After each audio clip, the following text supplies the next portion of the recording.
All right, this update's brought to you by Mercedes-Benz. Super Bowl 58 is set. It'll be the Chiefs taking on the 49ers as the Chiefs beat the Ravens yesterday, 17-10, and the 49ers had a epic comeback to beat the Lions 34-31. The utterly inspired all-electric EQE sedan from Mercedes-Benz with hundreds of customizable comfort settings inside the cabin.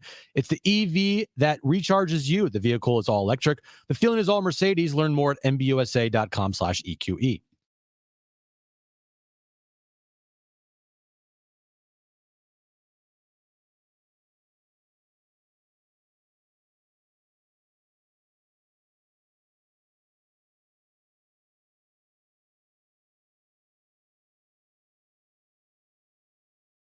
All right, San Diego and Southern California, what's going on? Hour one of Jon and Jim on this beautiful Monday in San Diego with you for the next 3 hours. Darnay Tripp with us for the next 20 or 25 minutes. Adam Kilgore, Washington Post. He was at the AFC title game between the Ravens and the Chiefs yesterday. He will join us coming up at 4 p.m. And by the way, Jennifer Lee Chan, she covers the Niners. She'll join us tomorrow. NBC Sports Bay Area. She'll join us tomorrow, I believe, at 3:30. All right, before we bury the lead here, Darnay, both myself and Darnay want to wish Jim congratulations on his Niners making the Super Bowl. And the reason why we say it that way, I don't know if Darnay wants to wish no, he does, because we both feel the same way. The reason we wanted to congratulate him, Darnay, and correct me if I'm wrong, is Jim never wavered in either of the two playoff games, whether it was the Packers game or this Lions game. If you followed him on social media, he was even down 24-7. He's like, boys, we got them right where we want them. We're going to tame these Lions, and tame is what they did. And the Niners are in the Super Bowl. Jim, how you feeling? Never in doubt, honestly. Never wavered, never was critical, never had anything set in my mind other than that they were going to win that game. No, come on, look. If you follow the Niners, or if you're a Niners fan, the last two games, just they had nothing to base anything off of that they would actually have comebacks. One, because Shanahan and then the 49ers, while he has been there, have never come back in a fourth quarter when trailing by 5+ points or 4+ points or even 7+ points. Right. They're over.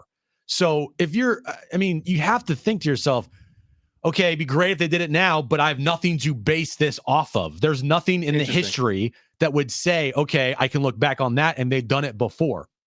Same thing with yesterday. It wasn't just the 49ers, by the way. Every single team, 21 of them, that were trailing by 17 or more at halftime of a conference championship game, all lost, except for the Niners yesterday. So I'm fine with saying that I didn't have much faith at halftime, because the numbers say that literally no team in the history of the sport has ever come back from that deficit.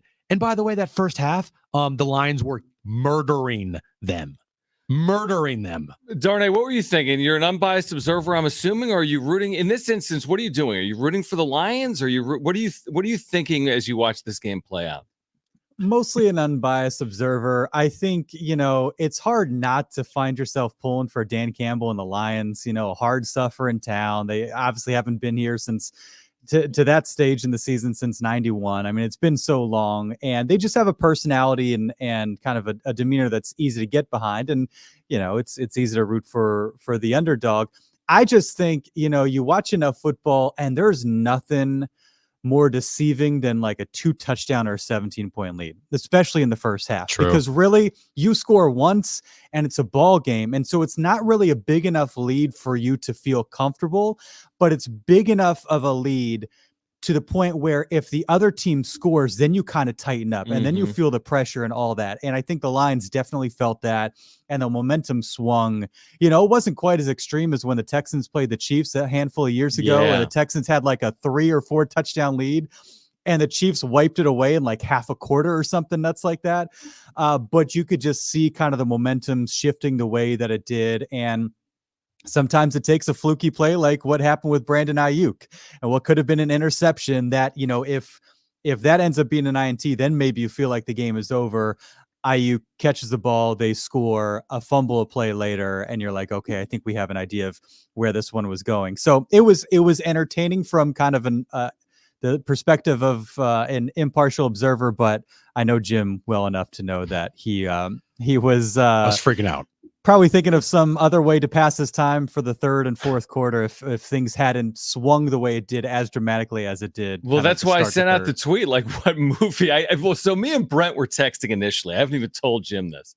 I think Brent sent me the initial text. He said, "Hey, ask Jim what movie he's going to see in the second half." I'm like, "No, dude, you do it." But I'm like, it's funny you say that because me and Kristen were just having the same conversation. So then 5 minutes later, I'm like, screw it. I'm going to post it on Twitter. And I'm like, what movie should Jim see in the second half? But to Jim's credit, unlike a year ago when he went to see Avatar, he stuck around for the entire game. Can I just say this real quick?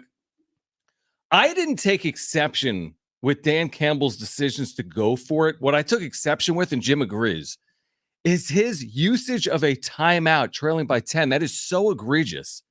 I mean, that was so absurd. You literally lose the game by using a timeout. You can't recover an onside kick. Like, it's proven out. Yeah. In modern football, you have like a 3%, 4% chance of getting it. The timeout at least preserves a chance of getting the football back. By running the football on third down 10, and not scoring and using a timeout, they literally ended the game right there, Jim, didn't they? That was the game. And I know that the national conversation is about Dan Campbell going for it on those fourth downs. Yeah. The first one, more than the second one. I think the first one was more egregious because the field goal would have been a shorter try. Mm-hmm. And to go up 3 scores there, you essentially, you're playing a math game, and it's just hard to come back from that. And the Niners even said after the game, like, that swung at least momentum back in our favor, and they took advantage of it. The second one that he went for, when I think they were down 3 late in the game, there was still like 4.5, 5 minutes left. That's not as egregious because you're asking your kicker, who doesn't really go and he hasn't kicked the outside field goal, I think, all year long, and you're asking him to go for a 48, 49-yard field goal. I think Dan Campbell would have been kicking himself more for that. But you're right. Like, we talked about it. Nobody's talking about the end of that game when they get into field goal range, like at the 15-yard line. And like, kick or score, there's preserve a minute, your timeout. I think there's a minute 50 left, and they decide to run another play, and then they call a timeout. That's when I said game over. I was at a restaurant. I literally said game over. Once they use the timeout, I'm like, you can't win now. No. You have to have at least you have a shot. I'm not saying it's a great shot, but the second, it's so funny. It's so magnified, Darnay. I mean, it's the NFC Championship game. There's 56 million people watching. Is that good? It's a lot of people. And I understand the aggressiveness. And by the way, if the dude catches the ball on the first fourth down throw, which I thought was fine, everything's different if something goes your way, but things didn't go their way. But I don't know. If you're a Lions fan, there's probably about 10 things that didn't go your way in the second half that you're never getting over, like ever. I wonder how similar it is for them today than what we all experienced 2 falls ago when the Padres get to the NLCS for the first time in a very long time. Mm-hmm. And they're kind of this underdog type franchise. And there are some managerial decisions that lead to a lot of conversation that leave you feeling like, man, we might have left some meat on the bone. We could have gone home for game 6 and 7 against the Phillies. And so I wonder how similar the feeling would be when the game is right there to be had. And even when they went down, they had an opportunity to tie the football game, or, if they scored a little bit quicker, maybe get the ball back if they get a defensive stop. And so on one hand, like, it stings when you feel like, well, we had an opportunity to make it to the Super Bowl. On the other hand, they made it further than they had in literal decades. And so there's a lot, I think, to appreciate and feel good about. But it ends kind of on a sour note. I just think, like, and I don't know, I don't have an intimate knowledge of their kicker and his history and all that. But if you look back in playoff history, when a team has a 48-yarder to tie a playoff game, they usually kick that 48-yarder. And I don't know what the percentage of those makes are, but that one seems pretty close to a no-brainer to me. You shot your shot a little bit earlier when you went for it on fourth down, when you were up 2 scores. You had the play. It didn't work. It probably should have. But how many of those plays do you have in the bag that you feel really comfortable running in a 4-3 type situation against a really good defense? I just feel like sometimes, I don't even know if it's the conservative route. You tie the game. And there's also like the momentum aspect of it. Like, if you make that kick, there's a long commercial break. You're kicking off. They're taking over at the 25. Like, it slows things down a little bit. I feel like when you go for it on fourth, there's that emotional high that comes with having a stop like that. And the Niners were riding those emotional highs and that momentum the entire second half. And sometimes I feel like kind of the boring conservative route can be the smart route for a variety of reasons. And I think in this case, it's one that would maybe stem the tide a little bit when there was such an overwhelming kind of wave in favor of the Niners that entire second half. Well, here's the thing about going for it when they did on that play that you're talking about, Darnay. They went for it more than any team in the NFL, fourth and less than 3. And they converted more than any team in the NFL. You know when they didn't? I know, in the NFC title game. End of the first half. What did he do? Yeah, he kicked the field goal. He kicked the field Fourth goal. and goal from so the there's 2. all this talk about Dan Campbell's unflinching identity, and this is always what he does. They played it conservative already in that game. Well, what I get it. Yeah. But what I will say is I think people aren't talking about like their kicker. So Badgley had attempted 4 kicks, and they signed him late, right? They signed him late. He was 4 for 4. His longest kick was a 41-yarder. I'm looking up his career numbers from 40 to 49. This isn't 40 plus. This is just 40 to 49. He was not automatic in his career. 37 to 48. And 75% 40 to 49 is not great. And I don't think NFL. he kicked a field goal on grass all year long. That was like of that distance. If you're gonna kick one, it's funny because let's talk about that for 1 second. Because Darnay, to your point, okay, let's say you kick that field goal late and you tie the score. Still, I think the analytical percentage at like ESPN.com would say you're losing. You're now giving the ball back to the other team in a tie game on the road with how much time left? A handful of minutes left for it. So the odds are you're down a possession in that spot. Like the Niners could kind of sit on the football, presumably, get in field goal range, use some clock, force you to use some timeouts, potentially win the game. I agree with you. I'd rather be tied than trailing by 3, make no mistake. I don't know. Speaking, I'm kicking the second field goal before I'd kick the first field goal, if that makes sense. Like, I feel like when they're up 14 and it's 4th and 2, from like and it's the middle of the third quarter or 30 or something, and it's a 44-yard attempt, to me, that might have almost be more. If I'm going to choose one of the spots, what gives me a better chance of winning the football game? Maybe going up 17 there as opposed to tying it with 5 or 6 minutes left, or whatever it was, 7 minutes left.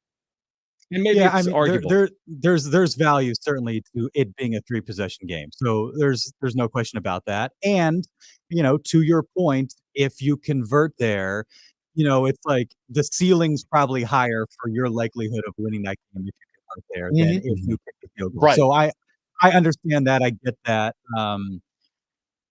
There wasn't a whole lot in that second half that gave me very much confidence once they decided to line up that they were going to convert there, especially having done it, doing it against the defense. True. That had kind of gotten into gear a little bit. But I don't know, it's we tend to judge these decisions by the outcome. And if they had converted and won the game, we'd be talking about how much of a genius Dan Campbell is and why don't more coaches do that in that situation. And so it can be a little bit of an unfair conversation to the people at the center of it because so much of it is swayed by the result and the outcome, which in this case obviously wasn't in their favor. And the thing with Dan Campbell is like I said, he's been doing this all year long, including last year as well. Like Dan Campbell is a guy that is going to risk it. He's going to go for it on 4th down. That's why the team he had this year led the league in 4th down, less than 3 for attempts in the league.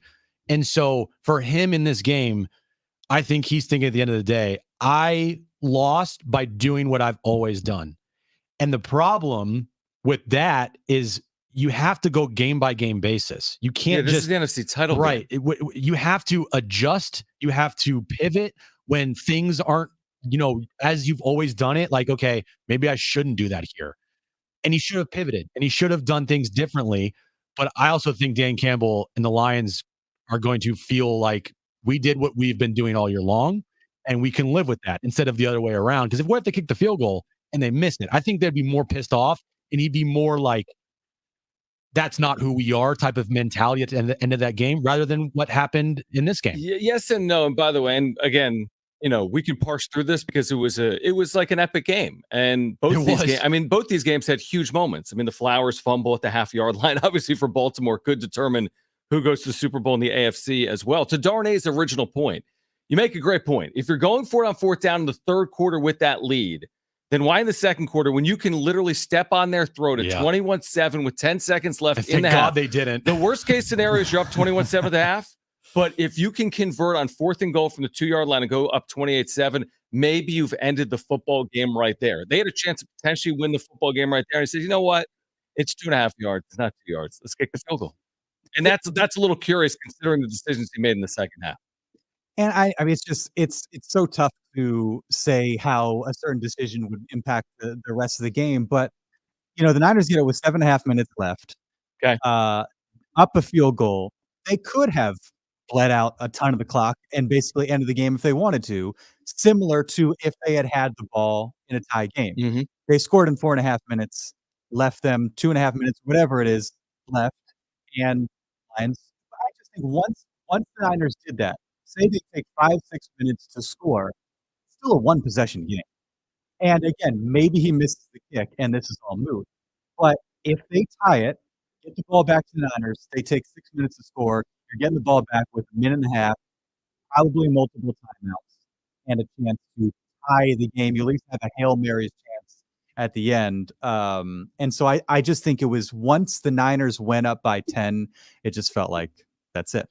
Yeah. There's no chance at that point in the game. And George Kittle said it like best after the game, analytics, but what people don't really factor in at all is like momentum. And momentum's a real thing, especially in football. Like I can understand in baseball or whatever the case may be, but in football, I feel like momentum is a real thing. And when you don't get that 4th down, when you had a chance to go up by 3 scores there early in the third quarter, you're playing, you give momentum right back to the 49ers. And then the fumble happened and everything. But it was crazy. And by the way, John, So this is what John texted me during the game. All right, I sent it to Brett. So it was like 14-0 or something. No. I was bored. It was 24. It was close to halftime. It was 21-7. I think it was 21-7. Mm-hmm. And you texted me at 4:30. Okay. A tweet from John Rothstein. Yeah.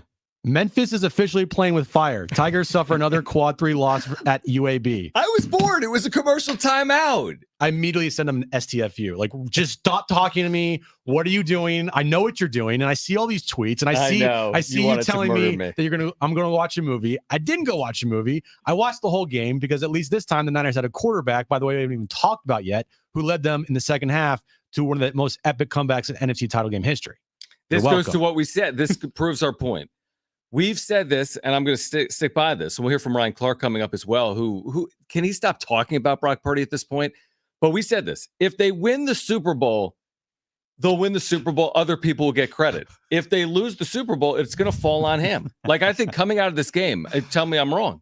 I think coming out of this game, yes, there's less detractors, but there's still the people saying it's already happening, dude. But there's still the people saying, oh, well, he got lucky. The ball was thrown off the face mask of the DB, and he played terribly in the first half. And if not for right, you've seen this. I'm not telling you anything you don't know. So that I think it furthers what we said earlier last week, which is if they win the Super Bowl, it's because everyone else. If they lose the Super Bowl, they're going to squarely look at Brock Purdy and say, you're the reason why. It's already happening. I did see a number of tweets about Steve Wilks yesterday. Okay. So that was a problem. So I think, given how leaky the defense has been so far in their at least the first two halves, 3/4 of their playoff games against the Packers and now against the Lions, there was some internet chatter about Steve Wilks versus DeMeco Ryans, maybe the step back the defense has taken. And so if that is an issue against the Chiefs and, who can scheme an offense like Andy Reid, then I could see the defense taking some of the heat off of Brock Purdy. Look, if they struggle. Am I scared to go up against the second greatest quarterback of all time right now, potentially, in Patrick Mahomes? Absolutely. Behind Purdy or Brady? Behind no. Yeah, we'll talk about that. Mahomes is the greatest ever, bro. Brady has 7. Like, what are we doing here? Yeah, the narrative gods are sitting there waiting for Super Bowl 58, thinking to themselves, I can't lose. Whatever narrative the narrative out of this game, whatever it's going to be, just there's so many. Taylor Swift loses or Brock Purdy loses, and there's a lot to go with in both ways. There's a narrative for everything in this one. Darnay, where can our listeners check out Sports Wrap with NBC7 here tonight? NBC San Diego Roku channel.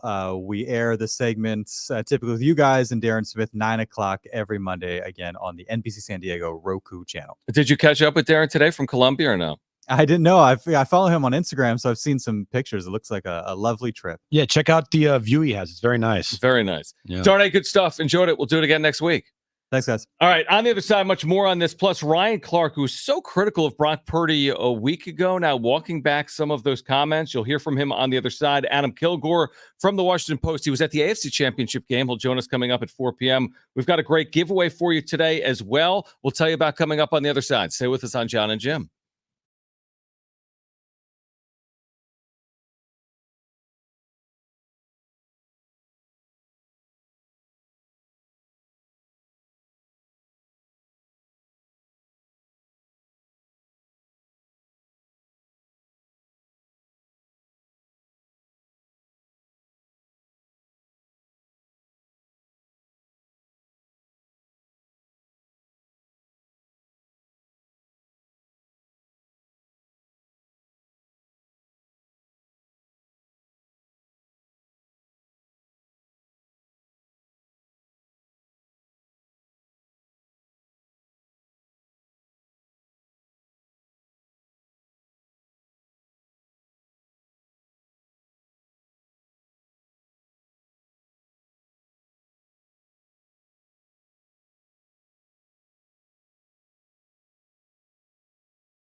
All right, Ryan Clark walking back comments he made last week about Brock Purdy, plus our reaction to the NFC and AFC title games next.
All right, this update is brought to you by Mercedes-Benz. Super Bowl 58 is set after a wild NFL Championship Sunday.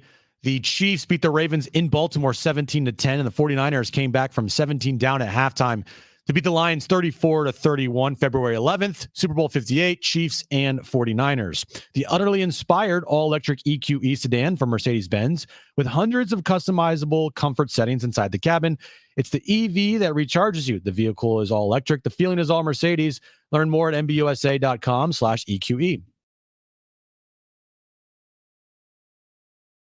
All right, so this was just announced today, Jim. We've got a giveaway to see Train and REO Speedwagon. This concert announced today. It'll be September 10th, North Island Credit Union Amphitheater. We'll give away tickets in the 4 o'clock hour, Trainwreck Radio. So Train, REO Speedwagon, tickets and info at livenation.com. Keep listening for your chance to win. Adam Kilgore, Washington Post. He was at Chiefs-Ravens in Baltimore. We were just talking about this.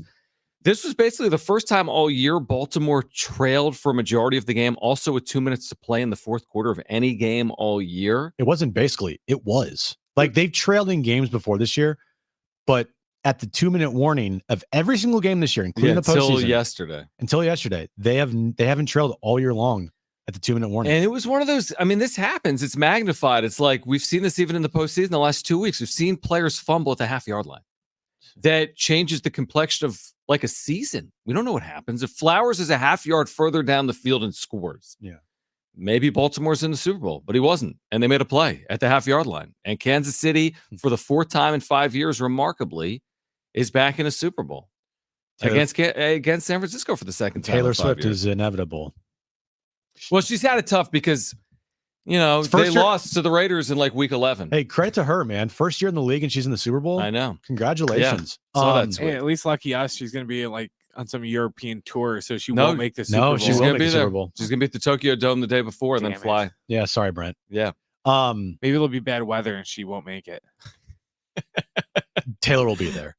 Where are you on the conversation? We talked about it briefly with Darnay, that now that Mahomes is in his 4th Super Bowl, he's the greatest of all time. You know, here's what I would say. It's an interesting conversation because, to your point, I mean, Brady has won at such an absurd rate. How can you say 2 different teams? Yeah, how can you say someone with 2 is comparable to someone with 7? But is it fair to say that you can't get somewhere until you get to that? That's the number that's the only thing that matters, is the sheer number of titles. Because at that point, we're saying no player in their 6th season is ever going to be Tom Brady at the end of his career, because, well, it's only a 6th season. Mm-hmm. But I think if you compare the trajectory of careers, you could put Mahomes in the same path as Brady, if not beyond it. Like, his postseason numbers are better in terms of yards per game, right? Like touchdowns per game. He's 39 touchdowns, 7 picks in his postseason career. I doubt Brady was anywhere near that at this number of playoff games. But it's hard because I see this a lot, you know. Oh, Mahomes, the greatest quarterback I've ever seen in my entire life. Athletically, skill set wise, potentially, yeah. I mean, that's an argument that would be hard to not agree with. Like, skill set wise, what he does with running the ball, his arm, athleticism, some of the throws he makes. Yeah. You know, in the success that he has, yeah, you could probably say that. But I mean, guys, did we just forget about Tom Brady, who was literally in the league 2 years ago and won a Super Bowl, what, 3-4 years ago? Like 3. But here's my question. I agree with what you're saying. I'm not saying Mahomes is better than Brady, but does he need to win 7 for us to say he is? Well, I think that he needs to at least win, what, 4 or 5? Because he's probably going to do that. Because when you look at Brady, you know, this is the same thing that Brock's dealing with. I'm not trying to compare Brock to Brady. This is just the comparison of why people think Brock sucks. Is he's not that flashy. He's not Lamar. He's not Josh Allen. He's not Patrick Mahomes. Mm-hmm. He's a guy who was taken last in the NFL draft. Doesn't have a big arm. You know, all that stuff. It's kind of the same thing with Brady. It's why he was taken in the 6th round. Didn't have, you know, couldn't run. Pocket guy. Didn't have the best arm. Right. Wasn't that athletic. But then he just won a bunch of games, won a bunch of Super Bowls, and he's the greatest of all time. Mahomes, the reason why people are saying he's the greatest of all time is because everything that I said Brady didn't have, which was the athleticism, the throws he makes, how he's doing it. When in reality, it's like the same thing that Tom Brady was doing the last 20 years. And so I do agree. Over time, then we can say how they match up. Sure. And on the trajectory that Mahomes is at right now, yes, it's the same trajectory as Tom Brady. Maybe better. Yeah, if not better, yeah. Maybe better. But still, you got to get there before we can, I think, definitively say, definitively, hey, definitely. he's the greatest of all time. Sure. It all depends on how they're looking at it, because it used to be they only cared if you won the Super Bowl. But now everyone's applying like the LeBron standard of, oh, we don't care if he actually won the championship. He made it to one. So we're going to count that as if he won it. So, like they're talking about Mahomes. Oh, 4 Super Bowl. Okay, but did he win all of them? No. He's 2-1, which is good. Just like LeBron, where they're like, oh, well, it doesn't matter if he won the championships. We're going to count it just because he made it to one. And that's kind of what they're doing now with Mahomes is, oh, well, it doesn't matter if you lost 2 or if we'll see what happens in 2 weeks. Yeah, we're only going to count a long way to determine it, to be honest. But hear me out for 1 second. Just let me read these, Jim, and then you tell me if it's too much of a leap what people might be saying about Mahomes.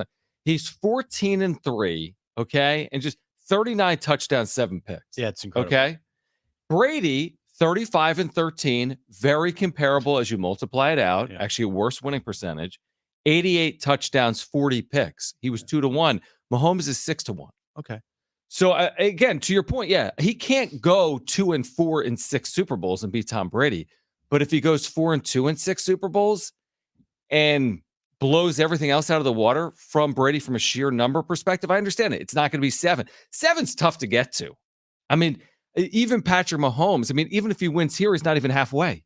Even if he wins a week from Sunday, he's not even halfway. This climate of sports talk hot takes that we're in loves to always compare the Jordan versus LeBron, blah, blah, blah, blah, blah, right? Yeah. And it's always impossible to compare because of the eras. They've never played against each other. They never competed against each other. Mm-hmm. Well, guess what? Of the 3 losses that Patrick Mahomes has in his career in the postseason, guess who 2 of them are by? Tom Brady. So, Mahomes to me is going to have to go a little. I really do think that he has to be either on that same level as Brady in the postseason with rings, or go above him to, in my eyes, be considered the greatest of all time. But I'm not. It's not bad to say that could be the second greatest quarterback of all time. Well, it's amazing. I know. It's his 6th NFL season. He's on trajectory to do that. If he wins 5 Super Bowl rings, I would say he's the second greatest quarterback of all time. I don't even know if he needs 5. If he wins 4. Yeah. If he wins 3, who are you going to say has been better than him? If he wins next Sunday, you're going to tell me there's 2 quarterbacks that have been better than Patrick Mahomes in the history of the league. And I know the numbers were never going to be close to what they are now because of the way that the sport is. But you also can't forget about Joe Montana here. 4-0 in Super Bowls. Yeah, but like you said, it's a different era. It's a different era. That's a different era. But still, we're always comparing. Like, hey, you got to win Super Bowl rings, right? Okay, well, guess what? Joe Montana's got 4. He's 4-0. Brady's got 7. He's 7-2. Mahomes has 2. He's 2-1. But it is, and you're 100% right. He's 7-2 because of Pete Carroll. Mahomes lost in the AFC Championship because of a flag. I'm just saying it all plays a role. It all is part of it. I know. It's all a part of it. Hey, and Brock Purdy and the Niners won yesterday because the ball bounced off the head of a Lions player. Let's hear from Ryan Clark on the other side, trying to make amends for what he said last week about Brock Purdy or not. 4:00 hour, Adam Kilgore, Washington Post. He was at Ravens Chiefs in Baltimore, the first ever AFC title game in Baltimore. He'll join us coming up at 4 p.m. Trainwreck Radio will give away those Train and REO Speedwagon tickets coming up at 4:45. Stay with us on Jon and Jim.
All right, Ryan Clark from ESPN weighing in on Brock Purdy, plus Adam Kilgore from the Washington Post. He was at the AFC title game. We'll join us at 4.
Niners opened as a 2.5-point favorite next Sunday in Vegas. They're currently a 1-point favorite over the Chiefs. Do you think that's going to go down to even closer to the game?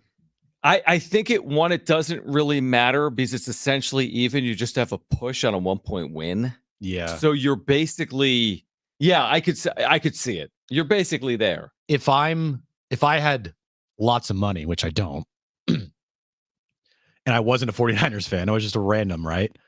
I would have bet the house, seeing a line 2.5 for Mahomes. Well, that's kind of the thinking. And I think that's why it moved a 1.5. That's probably why, because Vegas probably looked at it like, okay, we're going to make either a lot of money here if we put the Niners as a 2-point favorite or whatever it was. 2.5. 2.5. That means that everybody's going to be betting the Chiefs. And then they sway that thing because of all the money, like big time money's coming on the Chiefs. Guarantee it. Not like the $1,000, $5,000, like millions of dollars from big time bettors. I bet you have already put what the line is right now. It already moved at a point. 1.5. Yeah. 1.5. You know everyone's betting the Chiefs after they beat the Ravens. Well, I think if you simplify it as if these two players play each other, if you just say it's Mahomes against Purdy, well, yeah, to your point, everyone's going to say Patrick Mahomes, but that's not how football works. People think that's how it works, as if Purdy has anything to do with Mahomes or Mahomes has anything to do with Purdy. Neither have anything to do with the other.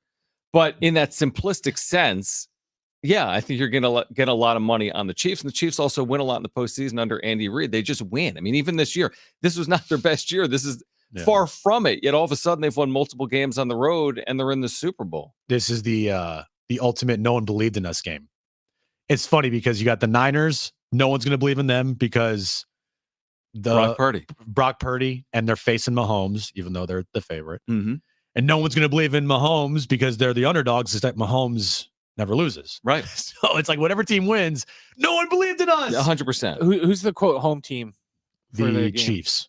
Oh, okay. Yeah. They'd probably rather be the road team. True. After what they've done the last couple of weekends. Yeah. So remember Ryan Clark? We played this last week. He had this ridiculous diatribe. The hardest thing I've ever had to do is to compare pull for Brock Purdy to Josh Allen. And this was after Purdy won in the rain 2 weeks ago, right? Against the Packers at home. Right. But they still won the game. And he went on this whole diatribe about, I can't believe I had to pull for Purdy, as if it was orchestrated and the producers made him do it. He said it was the hardest thing he's ever had to do. Well, he's still talking about Purdy. The subject here was, did Brock Purdy put all the criticism to bed? This is Ryan Clark trying to talk his way through it. When you look at what Brock Purdy was able to do, Brock Purdy has separated himself from Dak Prescott.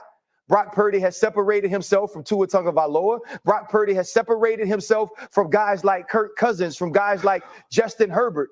He was asked in the most pressurized moment to be the best he could possibly be. And you know what magnifying glasses do, right? Think about this, huh? You in the club, right? You vibing, and she got on makeup, you know what I'm saying? She got her good weave in, her good wig on, and then the lights come on, right? You know what the lights do? The lights show the imperfections, right? Some of them scatter, and some of them walk closer to you. When they were looking for Brock Purdy's imperfections, he got closer to him. Brock Purdy became more of himself. He used his legs. He played above the X's and O's. Brock Purdy, in my opinion, if I'm looking at those two games Saturday, Brock Purdy did what we would have expected Lamar Jackson to do. Brock Purdy trusted himself. We agree with Brock Purdy put the football where it was supposed to be. Brock Purdy won the football game. Down 17. Did the producers tell him to say that?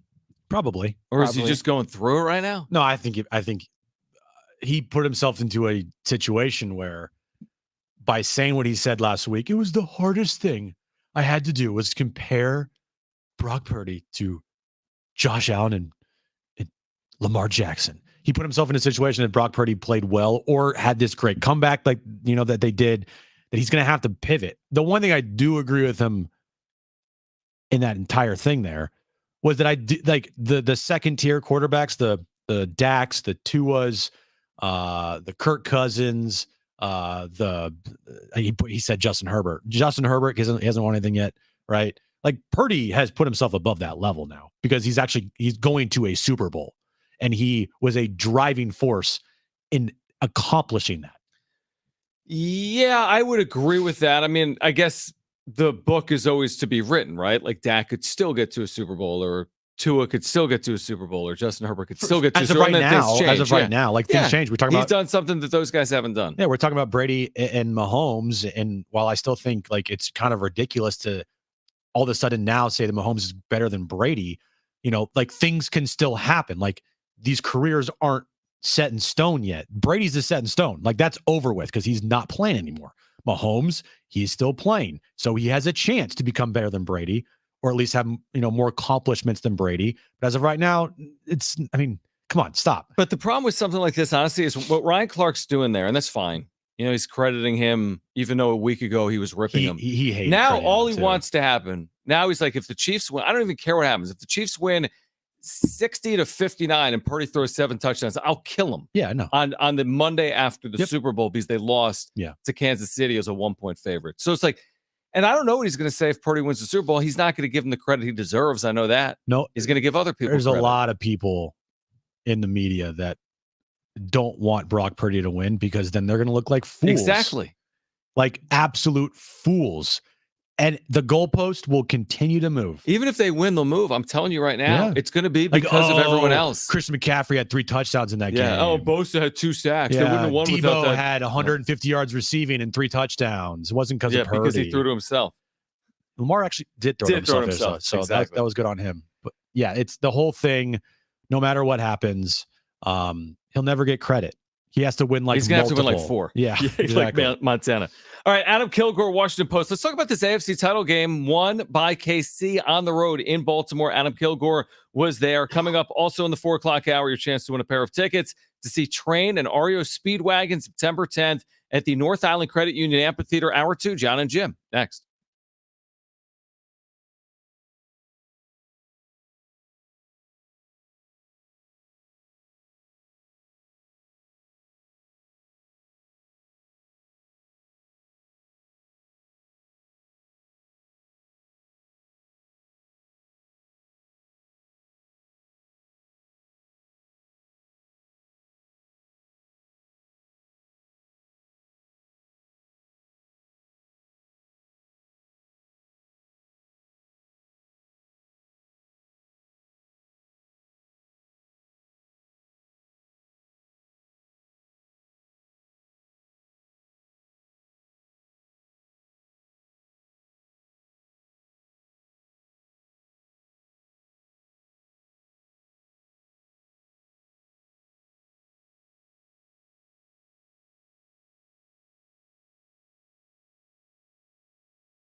All right, this update's brought to you by Mercedes-Benz. NFL Championship Sunday yesterday. Ravens lost to the Chiefs 17-10. 49ers came back from 17 down at the half to beat the Lions, moving on to Super Bowl 58 on February 11th between the Niners and the Chiefs. Right now, the Niners are a 1.5-point favorite in the game. The utterly inspired all-electric EQE sedan from Mercedes-Benz with hundreds of customizable comfort settings inside the cabin. It's the EV that recharges you. The vehicle's is all electric. The feeling is all Mercedes. Learn more at mbusa.com/EQE.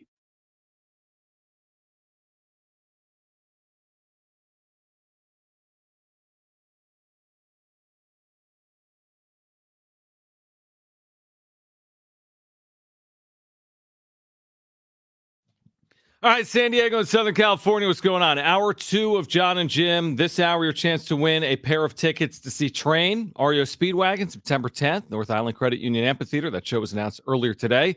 Tickets are available at livenation.com. Adam Kilgore, Washington Post, back with us right now. Jon and Jim, San Diego Sports 760, covers the NFL, was at the AFC title game yesterday in Baltimore between the Chiefs and the Ravens, and back with us here in San Diego. So, Adam, we appreciate it. I'm going to start with this. And this might be tough to answer. More disappointment today in Baltimore hosting their first ever title game, or Detroit trying to get to their first ever Super Bowl? I think Baltimore. And that's a funny answer because it was such a collapse by the line. You're up 17 points. You kind of got to win that game. But I think the more profound and deeper disappointment is in Baltimore because this is a team that, everything was aligned for them. They were pretty healthy, incredibly talented, great coaching staff is going to get picked over. Look at their division. No Joe Burrow, no Deshaun Watson. The talent was there. The players were there. The coaches were there. The sort of outside factors were all there. The city was, just on fire. I got to the game 4 hours before kickoff and the parking lots could not have been more jammed and full and rocking. It was a team that, had probably the most, very close to 49ers, who they crushed, probably had the most talent of any team in the NFL. And I still think they're probably, they are a more talented football team than the Chiefs, but the Chiefs just played better football. Was there any explanation after the game why the running backs for the Ravens only touched the ball or rushed the ball 6 total times? I feel like the entire game plan for the Ravens here, throwing it 37 times and only rushing it 16, like this wasn't a 3-score game. And I mean, it was close 1-score game pretty much throughout. No, yeah, you're right. And the numbers are just absolutely dumbfounding.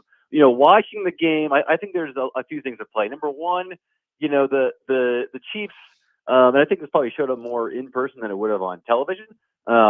But the Chiefs were really crowding the line of scrimmage. You could tell, they were bringing, the first drive of the game, they had 10 guys, everybody but one deep safety about 5 yards from the line of scrimmage. So they're kind of, the whole plan was to put a lot of bodies around Lamar Jackson, confuse them with who's coming and who's dropping, have those bodies there for the run game and really trust their corners on the outside. Because the probably the weakest part of the Ravens offense, despite Zay Flowers' impressive rookie season, is their wideout. So that was the plan. So I think that was part of it. But I think another part of it was that the Ravens offensive coaches kind of misread the game a little bit because it was for the first 8 to first quarter or so, it looked like it was going to be a shootout where the Ravens are going to be chasing to stay in the game, and then all of a sudden the Ravens defense figured some things out, and the Chiefs opening script, ended, and then it became a defensive stalemate. And the Ravens' offensive plan, though, never really adjusted to the way the game began. They still were calling plays as if they needed to chase points and get back in it quickly. When that was the case with all, their defense played amazing. Patrick Mahomes didn't score a point in the second half, and you lose the game with the MVP. That's really tough. Adam Kilgore, Washington Post, with us right now on Jon and Jim. So, how much of this, we know how it works with the media or a narrative. A lot of it's going to fall on Lamar Jackson. He's the quarterback. Quarterbacks, are paid a lot of money, like head coaches. A lot of it falls on coaching and quarterback play. He didn't fumble at the half-yard line. He did throw that inexplicable pick late in the game. How much of this do you put on Jackson? A fair amount. And I don't think this one game necessarily changes the way I view Lamar Jackson. I don't think it should change the way people view him as far as he's one of the top. Some years he's going to be the best player in football. Some years he's going to be a top 5 quarterback, whatever. But he didn't have it just straight up. I mean, there was simple passes that he missed. He made a few spectacular plays. The touchdown pass in the first quarter to Zay Flowers, where he spun out of a sack and bought time, was incredible. I mean, there's one person on the planet who can do that, and it was him. But yeah, I mean, he missed too many throws. That the interception was, as you said, inexplicable, not only because of the way Isaiah Likely was covered in the end zone, but the game situation. It wasn't a third down even, let alone a fourth down. They didn't really, they weren't desperate for a touchdown there. They were down 10 points, a field goal. When you got the best kicker in the history of the football is on your sideline. A field goal keeps them well in the game, especially the way their defense was playing. It was a sort of a real misread of the coverage, and maybe an even worse misread of like where the game was. And that really reflected how the Ravens played all game. It was like they got down and they were, I don't know, panics might be strong, but I think they just sort of misread what they needed to do to stay in and get back in that game, because they were playing like a team that was down, like the 49ers were later. They were playing like a team that was down 3 scores and desperate, and it really wasn't as far away as the way they played was making it seem. Mahomes, incredible. He feels inevitable at times, but I hear a lot today, Adam, that like he's the greatest of all time already. And I mean, did we just forget that Tom Brady, I don't know, was in the league a couple years ago and has won 7 Super Bowls? Like, has your view on Patrick Mahomes gone to that level of he's already the greatest of all time? Well, here's where I've been, for a few years. Tom Brady is the greatest player of all time, and that's based on achievement and skill. I think Patrick Mahomes is the best football player of all time. Like, I think his peak is already surpassed like Tom Brady's peak. Not his career, not his accomplishments, and I think that is like more important when you're talking about a legacy and trying to compare, greatness. But as far as just like the best football player that's ever been, I think it's Patrick Mahomes. I just think he's like, he mixes like sort of incandescence and reliability and sort of poise and skill, like nobody else that's played the game. I mean, yesterday he was just clinical. I mean, after the first 2 drives, he didn't do anything that you're going to like remember the rest of your life. But the Chiefs had 3 penalties against the defense that forced more turnovers than any team in the league this year. They did not even come close to a turnover. He's just got full control of the game. He holds the game like in the palm of his hand the whole time he's out there, and he's been doing it since the second he stepped on the field. And who knows how the rest of his career is going to go. I mean, at some point, he probably is not going to have Andy Reid as his coach. He's probably not going to have Travis Kelce as his tight end. But as long as he's there, the Chiefs are going to be one of the best teams, a Super Bowl contender, for the next, however wants to play, 12 years, 15 years. I mean, so I think that he's got a good chance to catch Brady. I'm not sure he will. And Brady's going to always and forever have it over him that when they met in the Super Bowl, Brady won. But yeah, I mean, I think Mahomes is, like I said, not the greatest football player ever because he hasn't had the chance to catch Brady in that one yet. But he's the best player I've ever seen. Adam Kilgore, Washington Post, with us right now. Jon and Jim, San Diego Sports 760. You look at the NFC title game. I know you were at the AFC title game, but in your opinion, what was Dan Campbell's biggest mistake yesterday? Without question, the timeouts and running the ball at the end of the game. Yep. I mean, I feel those 4th down plays. Like, I definitely, like would rather like slam my head into a wall than discuss like analytics or whatever. I think those are coin flip plays. He's an aggressive coach. He's been doing it all year. Whatever. I don't think that's why they lost. But at the end of the game, it was unforgivable. I mean, once you run the ball and call timeout, the game was over. Aside from an absolute miracle, which is what an onside kick is now, with the current rules for onside kicks. I mean, I think you need to either run be ready to run your field goal team on the field if you don't get score on that 3rd down run, or you need to pass the ball on 3rd down, or I would say better yet, and it would have been like kind of like, oh man, I don't know about this, but I think the best play would have been after you get a 1st down, after the guy stepped out of bounds, the tight end that almost scored on the left side. Even though you need the clock, you need to be able to kick deep and call 3 timeouts and stop the 49ers. You can't just allow the game to come down to an onside kick because you're not going to get it. So the running the ball and then propping the timeout, that was him saying, "Congratulations, here's your NFC Championship trophy. Have fun, Super Bowl 49ers." Yeah, I think everybody's talking about the going for it in 4th down, but you're absolutely right, Adam. We talked about at the start of our show, like that timeout was the game. Like it ended the game right there. Like the End of the game. 4th downs are one thing. I get it, but like that ended the game. So that should be definitely talked about more. And I don't feel like it is. Adam, looking at Brock Purdy here, I mean, he's had kind of a roller coaster of a postseason, but he's come through when his team needed him the most. I think his second half yesterday, I mean, it's something that like statistically you've never seen from a quarterback. The rush yards, the pass yards, like it was a really good second half. It, got lucky on the pass that hit off the DB's head, but sometimes you rather be lucky than good. What's your whole take on Brock Purdy as leading this 49ers team now into the Super Bowl? Yeah, I mean, he just will not let people just be normal about it. He has to either play horribly and not be able to pass the football in the rain, or he has to Joe Montana in the second half of the NFC Championship. There's no in between. I think that I think it's more in your guys' show. The way I view Brock Purdy is he is a very good quarterback whose surroundings have allowed him to far exceed expectations and probably play up because it's the way it fits his strength. And he's got the best game planner and play caller this side of Andy Reid.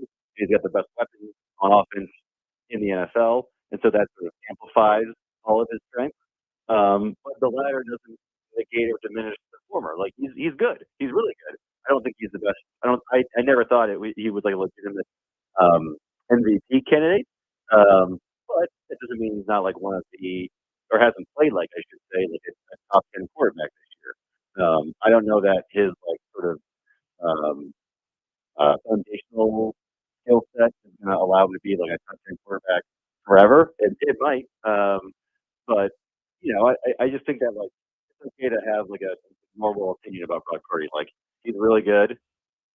He's good to really good, and he's got a great team and coach around him, and that makes him look truly good often.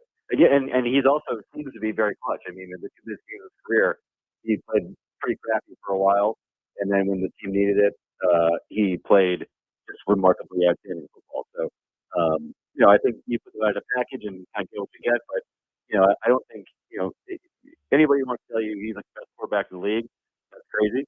Anybody who says he stinks, that's even stupider. So he's a special player in an amazing situation.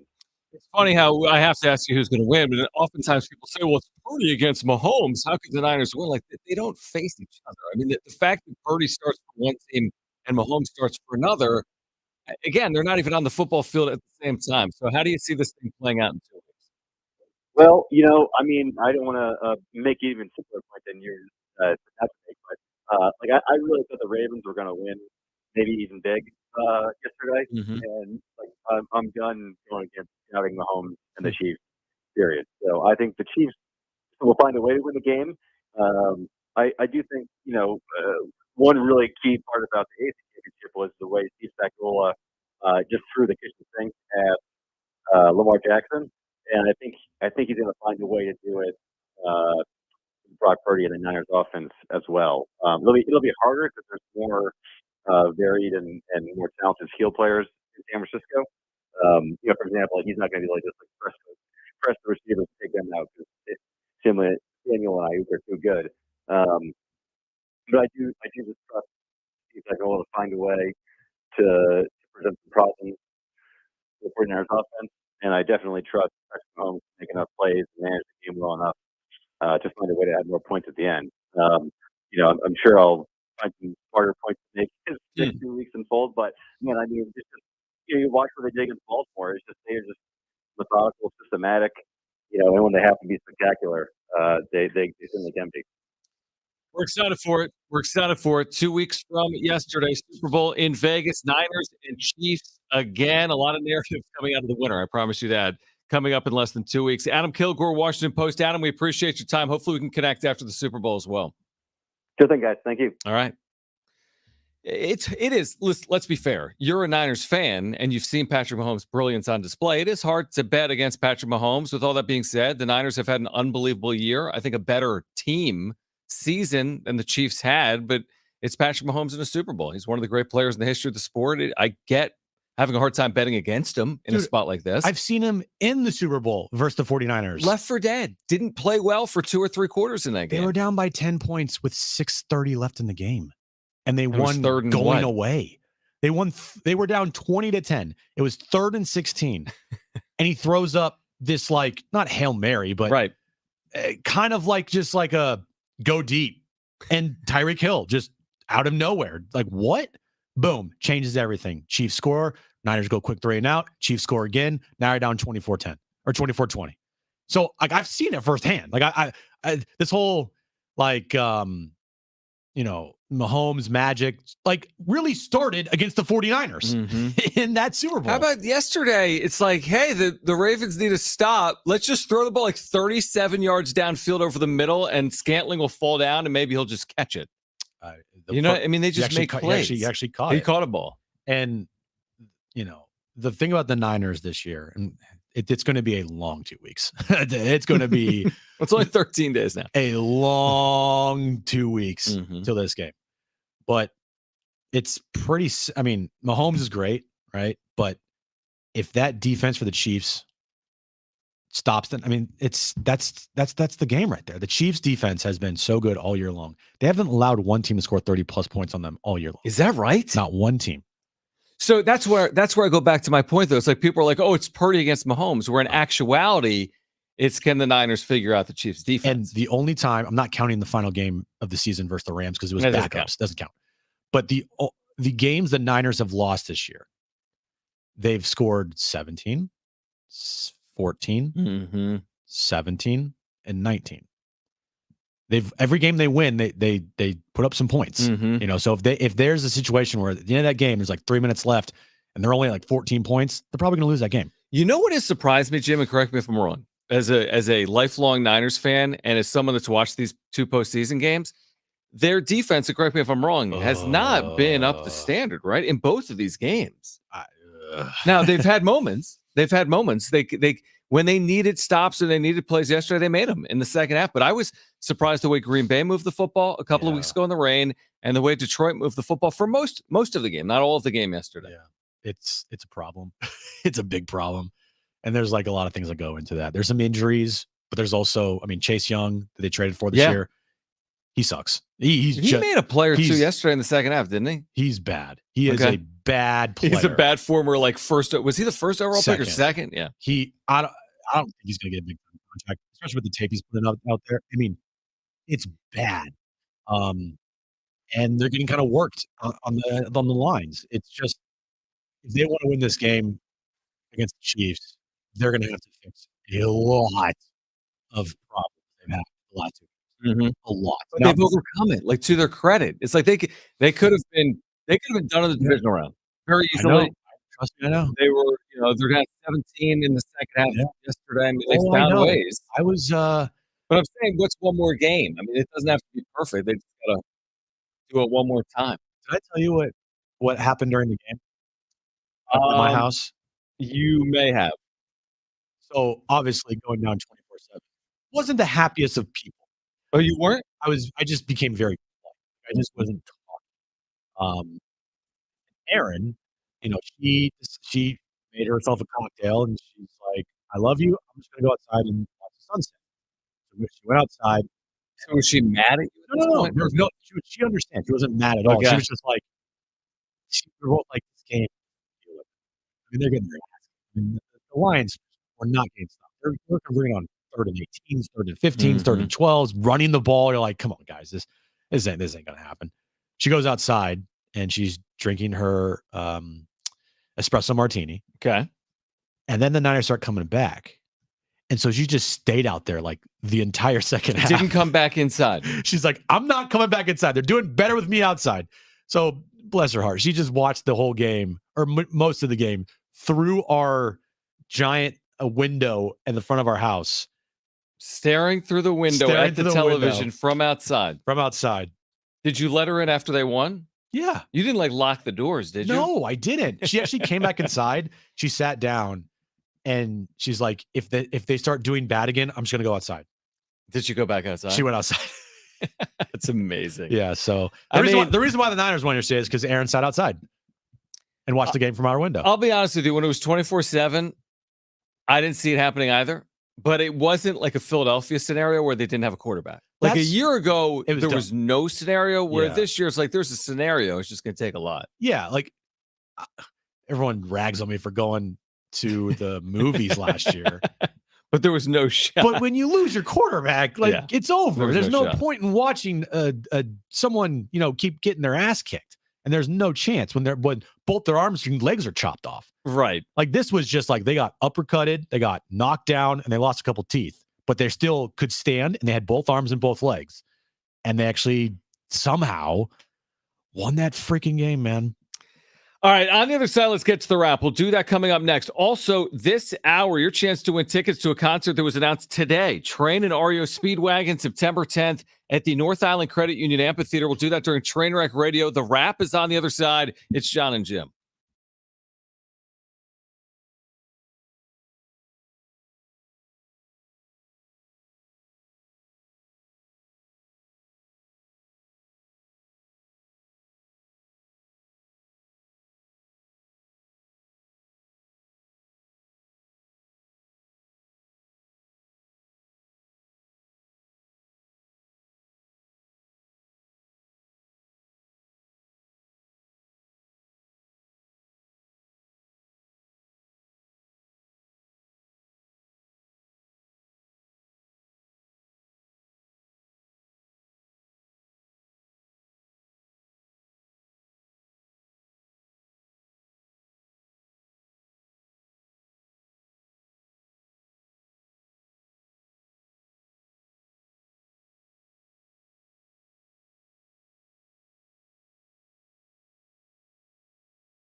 All right, the wrap is coming up next. Plus, in about 15 minutes, your chance to win tickets to see Train with REO Speedwagon on September 10th at the North Island Credit Union Amphitheater.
This update is brought to you by Mercedes-Benz. NFL Championship Sunday yesterday.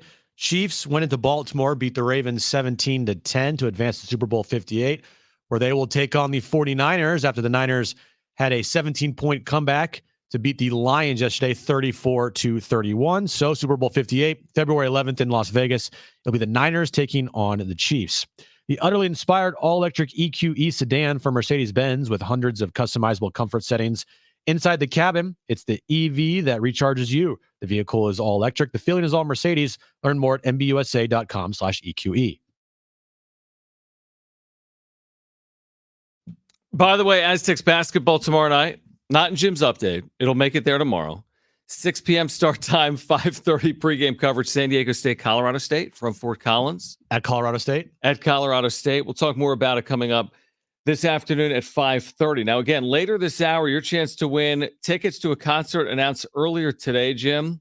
I don't know if you'll be there or not. Train and REO Speedwagon. September 10th, North Island Credit Union Amphitheater. Tickets and info at livenation.com. Give those away coming up in 15 minutes. Would you be at a Train REO Speedwagon concert typically or no? Typically, no. But who knows? Maybe you'll be there this year? Maybe one day, John. Okay. If it's on February 11th, I actually have plans. That's because pitchers and catchers report that day. Yeah. Special wrap-up show. February 11th. Special wrap-up show at like 3:30. 3:30 is a good time. Great time. In the afternoon. That's perfect. It's Sunday. Nothing's happening. Nothing's going on. It's February, right before pitchers and catchers report. Before Valentine's Day. Yeah, it'd be great. We can talk about all the moves the Padres haven't made. Let's do it from 3:30 to 6:30. I like that. Or like 7. Yeah, that's good. Let's do that. That's good time. That's a good time for nothing to be happening. February Sunday, and for February me to 11th. be completely free and not care or worry about anything. Okay. Who won Royal Rumble? You told me at the break. Cody Rhodes. Cody Rhodes, bro. All right, let's get to it.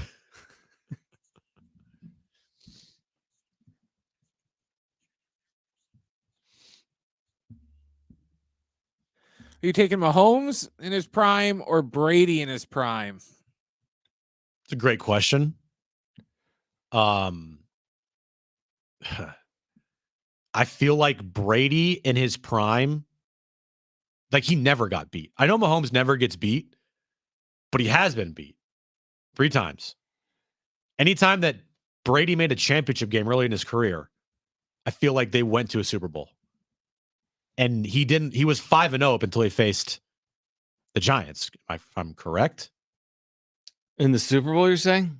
He was 5-0 in the Super Bowl before losing to the Giants? Am I right? Wait, on did that? he lose 2 Super Bowls or 3? He lost. He lost to the Giants twice. I know he lost 2. That's the only times he lost.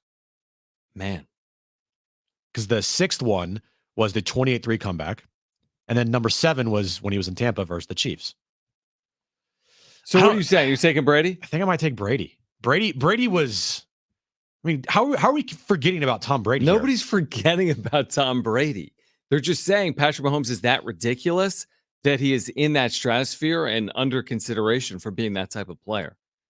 Because he is. I think I'm going with Brady. Just Brady prime over Mahomes prime? Yeah. I'll just take the other side. I mean, it's just Mahomes does things that nobody else does. Like he's just got this like flair and flash. And you're right, he hasn't been perfect. He lost to Brady in the AFC title game and in a Super Bowl. So that alone. And Burrows. Yeah, but he's also won, Burrow.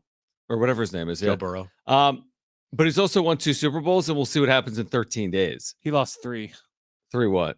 Super Bowls. Okay, so 2 to the Giants and who else? Eagles. Eagles, dude. Oh, yeah, that's right. I Duh, forgot. Jim. Sorry. So My he was bad. 7-3, which is a worse winning percentage than if Mahomes wins next Sunday. So Mahomes has been to 4 Super Bowls. Well, this will be his 4th. And Brady we're went to saying 10. we're saying that the guy that went to 10, he's better than that guy? Yeah, but this isn't like that's like saying your book report was 10 pages and my book report was 20 pages and my book report's better. And 7-3 is great, but Yeah. if Mahomes is 3-1, that's not shabby either. And Adam Kilgore said it right. Like, and Mahomes is, if you're looking at the player, just the skill set, Mahomes is clearly better skill set wise. Like, no question about it. Right. But Brady has the accolades, and as a player goes, like Jerry Rice, greatest wide receiver in the history of the sport. How many wide receivers nowadays were better athletically? A lot of them. Than exactly. But Jerry Rice is still the best wide receiver of all time. If you could put Brady's brain in Mahomes' Oh body, my gosh. he would be like the perfect quarterback. Are we saying Mahomes is a Did you call Mahomes dumb? Yeah, I mean, I feel like Mahomes is He's pretty very- good Mahomes- and pretty smart, isn't he? Yeah, Mahomes is getting to that level. And I agree with you, Yeah, Brent. But he's still working to that level, but he's also getting better and smarter every single game. I just feel like Mahomes can use his athleticism to get out of jams where Brady would just have to use his just brain and just knowledge of coverages and everything else. And there's the way he processed everything so quick to get out of jams. Cause we saw him do that run in the Super Bowl. He's slow AF. So he's not going to get out of it doing it that way. Next question. Guys, did the Padres miss out by not signing outfielder Aaron Hicks, future Hall of Famer? Does anybody have the numbers on this? Because I know that What do you mean the numbers? How much he's making? like what they signed him for was the league minimum. I think I saw. They announced it. Yeah, because he's getting paid still by the Yankees. So the Yankees are still going to cover whatever he's owed. He's signed through 2025. Give me what he did last year.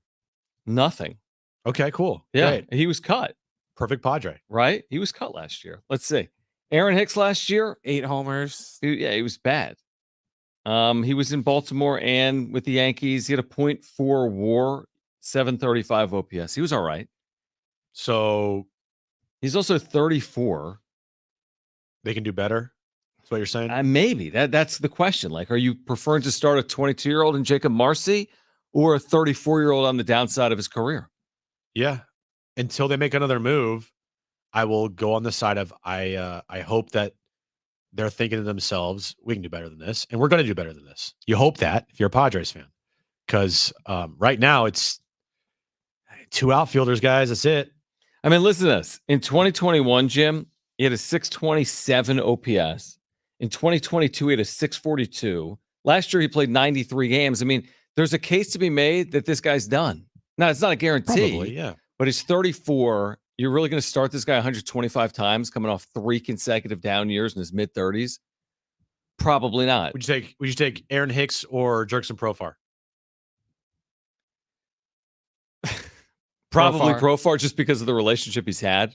Probably with the team and you're familiar with them, but you know, you're not winning because of either. No, right? But maybe they should, like, I don't know, make a move. Yeah, they should. They should do that. That'd be awesome. Next question. Will Lamar Jackson ever win a Super Bowl? Like ever? Ever? Like in his career? Like while he's No, still alive? after his career. When he's a coach? He that, may that would be the real accomplishment. As a player, as a player. After he But retires, he's 27. He's going to be the first ever.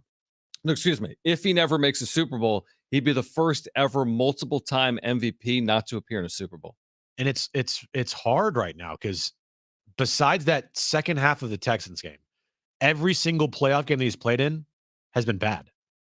Oh, he's been really bad. What is he in the postseason now? 2-5? No, I think he's 1-5. No, he's 2-5. I think he's 2-5. 2-5 because he was 1-3 going into this year. Oh, then is he 2-4? It might be 2-4. Yeah, he's 1-1 this year. Okay, 2-4. But still, that's not good for a two-time MVP. No, and we talked about this last week with Cynthia Freeland. Like, once you get to that second MVP level, you got to make a Super Bowl. Have to. You have to make a Super Bowl. And I mean, of the 4 teams that were remaining yesterday, even though the Ravens lost, you could still make an argument that they're still the best team in the NFL. Right. That's what Adam was saying. Because, like I've been talking about, their advanced analytic stats, they were literally up there as one of the greatest teams of all time. Now, they didn't win the Super Bowl because they can't be put in that category anymore. But offense, defense, and special teams, they were incredible all year long. And maybe it goes to like having really no true adversity bites in the ass because you got to go through it to get through that like wall. Well, here's my question. Is Jackson going to have a better chance or a worse chance as he ages? And the argument would be very easy to be like worse chance. He can't because pass. He's so reliant on his legs that like he's 27. There's already a lot of tread on his legs. Like, is he going to continue to run like this for more than another year or two? I don't think so. I think he's just going to have to get some breaks in one of these Maybe. games. You know, if Get some help. If Flowers doesn't fumble on the goal True. line and get that stupid taunting penalty before he fumbled. Yeah, that was terrible. Granted, when he threw the pick into almost quadruple, bad. That was horrible. But you know, it wasn't like he went in there and they solely lost because of him. There was circumstances that The game plan was crap. Yeah, that's the other thing too. He's like, you made it where you were by running the football, and then you get to the biggest game of the year, and you're not going to do what got you. But there. is anyone going to think if they do this again that they're going to win these big games? No, there's going to be doubters until it's done. It's a little bit like, I'll give you an example. Reed and Philly with McNabb. Yeah. They lost 3 straight NFC title games. Like there were so many doubters. Then they finally won a title game, and they still didn't even win a Super Bowl. I know. With Andy Reid. That's what the 49ers and Kyle was feeling yesterday. I know. Are we really going to lose again 3 straight NFC title games? Good point. They would have been a similar situation. Very similar. Yeah. Next question. Blake Snell is reportedly asking for 9 years and $270 million in free agency. Is he worth it? Now, I mean, that's the most ridiculous thing I've ever heard. You said that Heyman reported this? Heyman, yeah. No, Nightingale. Nightingale. Oh, Nightingale. my gosh. See, I'm blocked by Heyman, so I can't see any of his updates, but... No, this is legitimate. Well, that's the reason why he's not signed yet.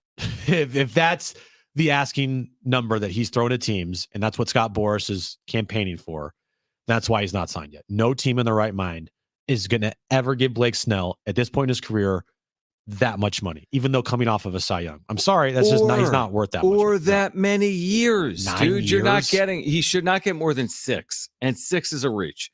Yeah. I'm a proponent of him getting 30 a year, but you're not getting more than that, and you're not getting more than 6 years. I'd be shocked if he got 7 years. I'd be shocked if he got more than 30 a year. 9 years, 270. The guys, don't get me wrong. He can be elite, but 9 years, 270 is absurd. It's absurd. There's only been one offer apparently made to Blake Snell. It's from the Yankees. Like who are you bidding against? Who would ever give him 9 years, $270 million? And the answer is no team. All right. Call right now if you want to win a pair of tickets to see Train and REO Speedwagon. Call right now for your chance to win. First 2 callers will be our contestants for Trainwreck Radio. Here's the number. 877-767-4760. Great giveaway. 2 free tickets to see Train and REO Speedwagon September 10th, North Island Credit Union Amphitheater. The show was announced this morning. All right, tickets and info at livenation.com. If you want 2 free tickets to this show, Train and REO Speedwagon, you need to call right now. First 2 callers will be our contestants. 767-4760. Trainwreck Radio next.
All right, is that good? The best and worst of the sports weekend is coming up on the other side. Trainwreck Radio next.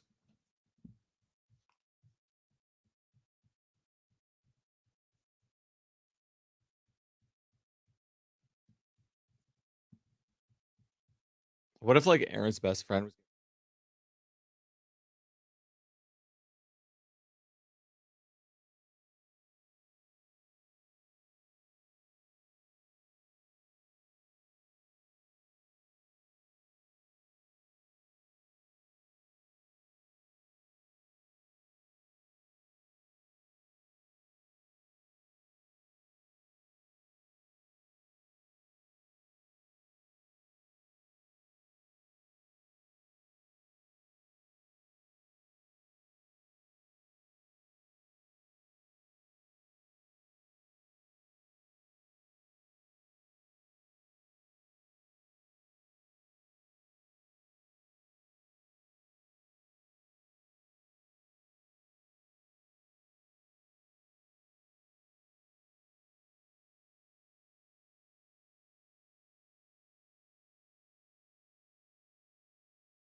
All right, we're going to give away these tickets coming up in a moment. Train, REO Speedwagon, North Island Credit Union Amphitheater, September 10th. Again, Aztec basketball tomorrow, 6 p.m., San Diego State, Colorado State. Pregame coverage will begin at 5:30, which means you can leave 30 minutes early. Jim? Oh, must be nice. Yeah.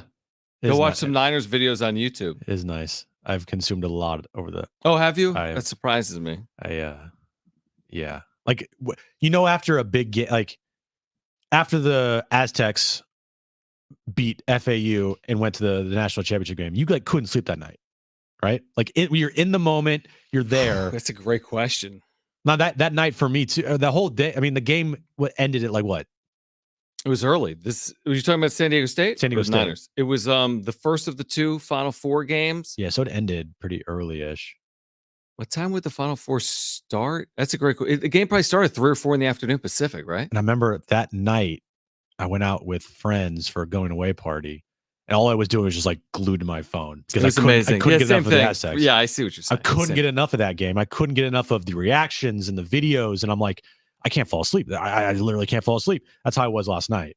I couldn't fall asleep. Yeah, it's like a cloud nine feeling. I was just like, what just happened? And I you know. want to consume as much content as know. possible. It's amazing. You're exactly right. I still remember that feeling. Like You it's just crazy. you can't you're on such a high and you can't sleep. Yeah, I just started walking down the streets of Houston after I got back to the hotel. I'm like, Yeah. I have to Do something. do something. I have to. And that's what I did. And there were a lot of Aztec fans. Yeah, I know. You told me. It was a good time. Must have been nice. Probably like your Niners winning last night. That was a good time. Yours was probably a little better. It was pretty cool. Yeah, it's pretty nice. It was pretty cool. Okay, coming up next hour, we'll get to Is That Good? The best and worst of the sports weekend, Jim's back page, and Aztec Rewind. Let's get to this.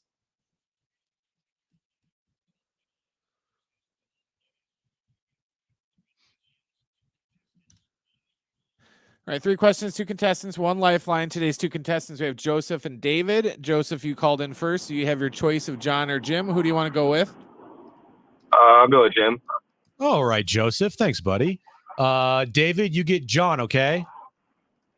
Okay. All right. All righty. Brent, what is the question of the day? All right, guys, today's question. Name the 10 players in NFL history with the most career postseason catches. So we're looking for the NFL players with the 10 players with the in NFL history with the most career postseason catches. I thought I heard something there. All right, you guys got it? Yes. All right, David, you're up first. What is your first guess? You do have a lifeline if you choose to use it. I will go with the great Jerry Rice. The great Jerry Rice. Jerry Rice on the list. On the list. Joseph, you're up next. What is your first guess? You do have a lifeline if you want to use it. Travis Kelce. Travis Kelce, who passed Jerry Wow. Rice yesterday to become number 1 all time. Okay. David, you are up next. What is your second guess? You do have your lifeline if you use it. I will go with Tim Brown. Tim Brown. Ah. Not on the list. Joseph, you're up next. What is your second guess? And you do have your lifeline if you want to use it. Same team. I'll go Julian Edelman. Julian Edelman. Good guess. David, you need this to stay in the game, buddy. What is your final guess? You do have your lifeline if you choose to use it. I'll go with Lifeline. Thank you. All right, and then I'll give you another Patriot. How about Rob Gronkowski? Rob Gronkowski, do you take that? Yes. Boom. On the list. You like that, Jim? All right, Joseph, you could walk it off right here with the correct answer. What is your final guess? You do have your lifeline if you choose to use it. Well, Mahomes. I'm gonna go with Tyreek Hill. Tyreek Hill. top 10? Yes. Wow. Was he 10th? No. Oh, okay. He would have been 5th. 5th. Wow. That's crazy. All right, so who's on this list? Who just won? Joseph just won. Joseph just won. Joseph and Jim. Didn't even need a lifeline. I know. He didn't need you. I know. Knows football. Who would you have guessed? That's a great question, John. I would have guessed like Reggie Wayne. Reggie Wayne. He's on the list. Wow, look at you. Not Brendan Ayuk? No. Right. Who's on this list? He has more catches off the helmet than This is yesterday. Yeah. Right. Exactly. Kelsey's number 1, Rice is 2, Edelman's 3, Gronk is 4, Tyreek Hill's 5, Reggie Wayne is 6, Wes Welker is 7, Yeah. Hines Ward is 8, Michael Irvin is 9, and Andre Reed is number 10. It's a good list. It's a Pretty very good list. Pretty good All right, list. Joseph, you have won a pair of tickets to Train and REO Speedwagon September 10th, North Island Credit Union Amphitheater. The show was just announced today. Tickets at info@livenation.com. Keep listening for your chance to win. Coming up at the 5 o'clock hour, much more on the Super Bowl 2 weeks from yesterday in Vegas. We've got you set for the Niners and the Chiefs. Plus, still ahead, the Aztec Rewind. We'll bring that to you at 5:30. Is that good? The best and worst of the sports weekend and Jim's back page. Hour 3, Jon and Jim next.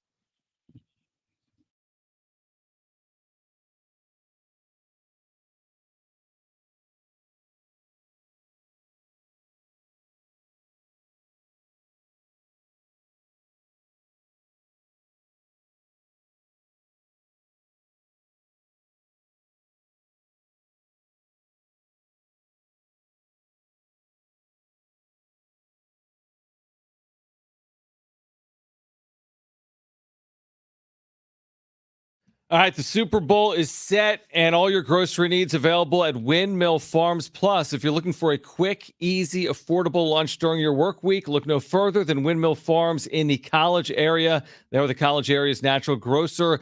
With a sandwich card, your 8th sandwich is free. They've got everything you could possibly imagine at their deli. Fresh, high-quality ingredients, low prices. They really pride themselves on the low prices. In addition to that, whatever you need from a grocery perspective, they've got you covered. Organic, farm fresh produce and meats, amazing craft beer. They're centrally located off Del Cerro Boulevard across the freeway from Montezuma Mesa. You don't even have to live or work near San Diego State because you can find Windmill Farms on Instacart, have your groceries delivered directly to your doorstep.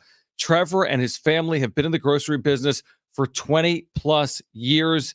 San Diegans serving San Diegans and local businesses like Harris Ranch, Mr. G Salsa, and more. And also, if you're looking for weekly specials, they have them available to you at windmillfarmsmarket.com. That is windmillfarmsmarket.com. But get ready for your tailgating needs, your lunch needs during your work week. You can shop local, shop at Windmill Farms.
All right, this update's brought to you by Mercedes-Benz. NFC Championship game yesterday. Lions-Niners. Niners trailing by 17 points at halftime.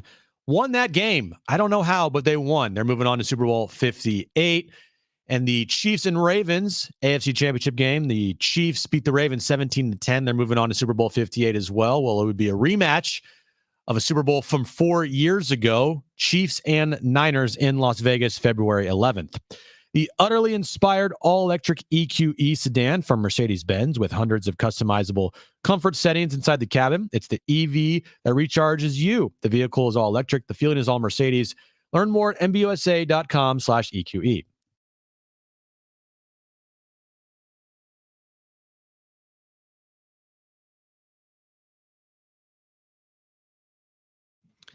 All right, San Diego and Southern California, what's going on? Final hour of Jon and Jim. A lot to get to this hour. We'll get to Is That Good? The best and worst of the sports weekend. We'll do that in about 10 or 15 minutes. Our Aztec Rewind at 5:30. We'll look ahead to tomorrow for San Diego State. We'll have Jim's back page as well. Of course, we've been covering the title games, previewing what's to come 2 weeks from yesterday. Haven't really touched much on baseball because nothing has been going on specifically from a Padres perspective.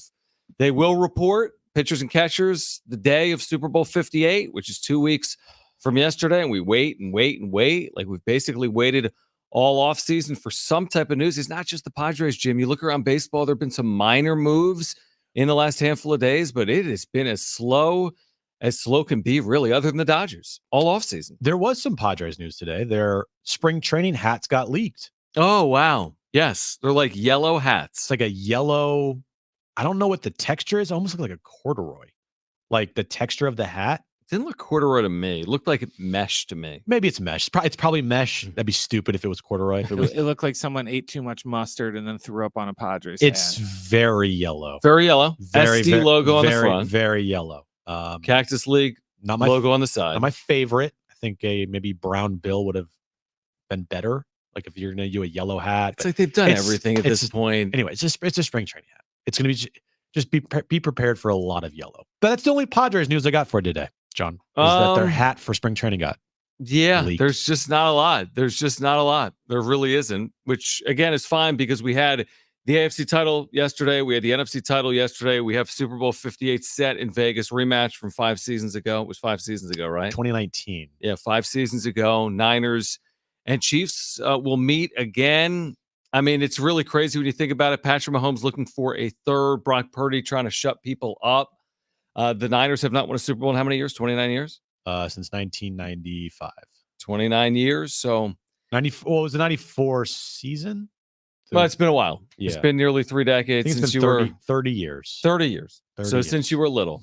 As I was a wee little lad. And you were talking off air at commercial break how you're already nervous.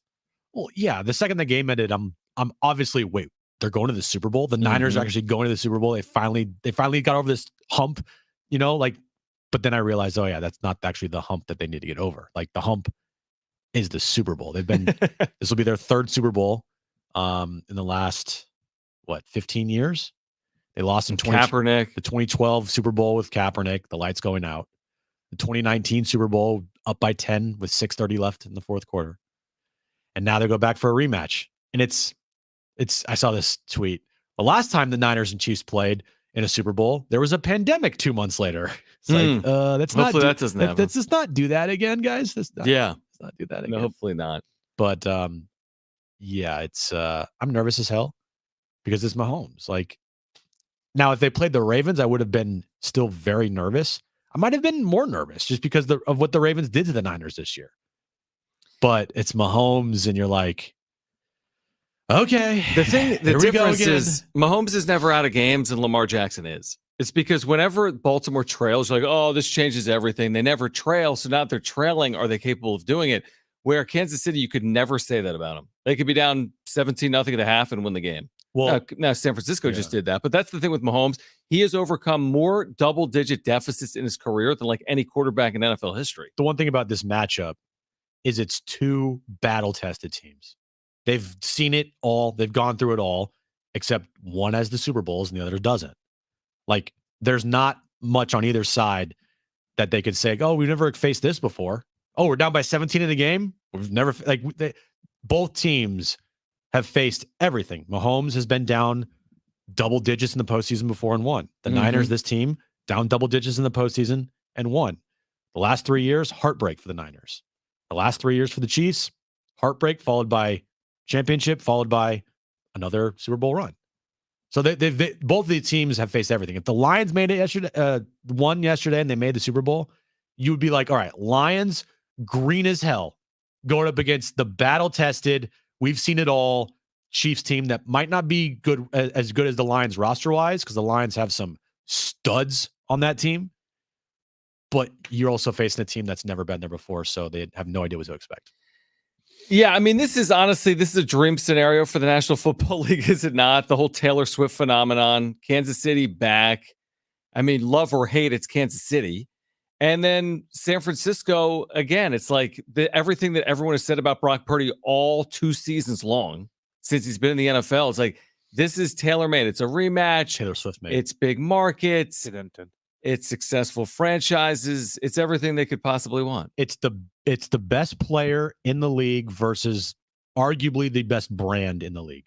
Yes, Niners. Purdy against the Chiefs. You're right. Oh, you're good. The Chiefs with the big brand against Brock Purdy. It wasn't long ago people were telling me Brock Purdy was the best player in the league. No. And by people, we mean you. No, I've heard it. He was NFL I MVP never frontrunner. said he was the best player in the league. I was saying that he was playing at an MVP level. The one week you said that he was having a record-setting season. Because he was. Yes, But that's then what we I'm looked saying. it up, and he was like 150th in yardage and stuff like that. He had a great year, is my point. From a passing yards per attempt, for a quarterback rating, for a QBR, for the efficiency that he was putting out there. At the time I said that was true, except he just didn't lay it an egg versus the Ravens. And then it all went out the window. I mean, imagine if Purdy had a 4 touchdown day versus the Ravens instead. Then he'd be MVP. He'd be the MVP. But like I said, heading into last week, who cares? Because guess what? Lamar Jackson's going to have 2 more MVP trophies than Brock Purdy, but he's watching the Super Bowl from a couch. Yeah, Brock Purdy now has more Super Bowl appearances than Lamar Jackson. Correct. That's all that matters. If Brock Purdy wins the Super Bowl MVP, I think he'll trade that for an MVP in the regular season any day. He's got more postseason wins than Lamar Jackson. He's 4-1 all time. Well, he's 4-0 when he finishes the game. Is he okay? He's 4-0 when they played 2 games before losing to the Eagles last year. Yeah, because they were the 2 seed. Or whatever. Yeah. So the Eagles game is a loss under his record because he started the game. So he's 4-1, but when he actually plays the entire game, they're 4-0. They're 4-0. 4-0. All right. Are we ready for Is That Good? Best and worst of the sports weekend? Let's get to it.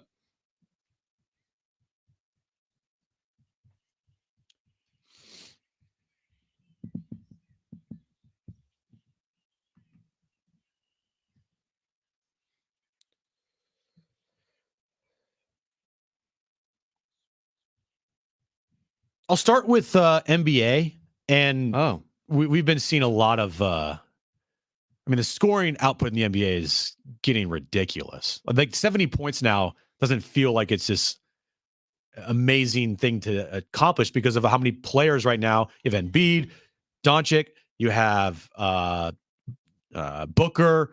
All these players are scoring a boatload of points. But why I talk about that is Joel Embiid, who just scored 70 plus points not that long ago. Last week. On Saturday, he was out of the game versus the Nuggets. It was a nationally televised game. Rivalry week. So they're saying Sixers-Nuggets rivalry. Yeah. Embiid versus Jokic, right? Well, it's one thing if you're like, oh, he's just a little injured. He has not played Embiid, or Embiid has not played Nikola Jokic in 4.5 years. The last time they played was 2019. So the last 4 meetings they've had versus each other, Embiid has sat out that game.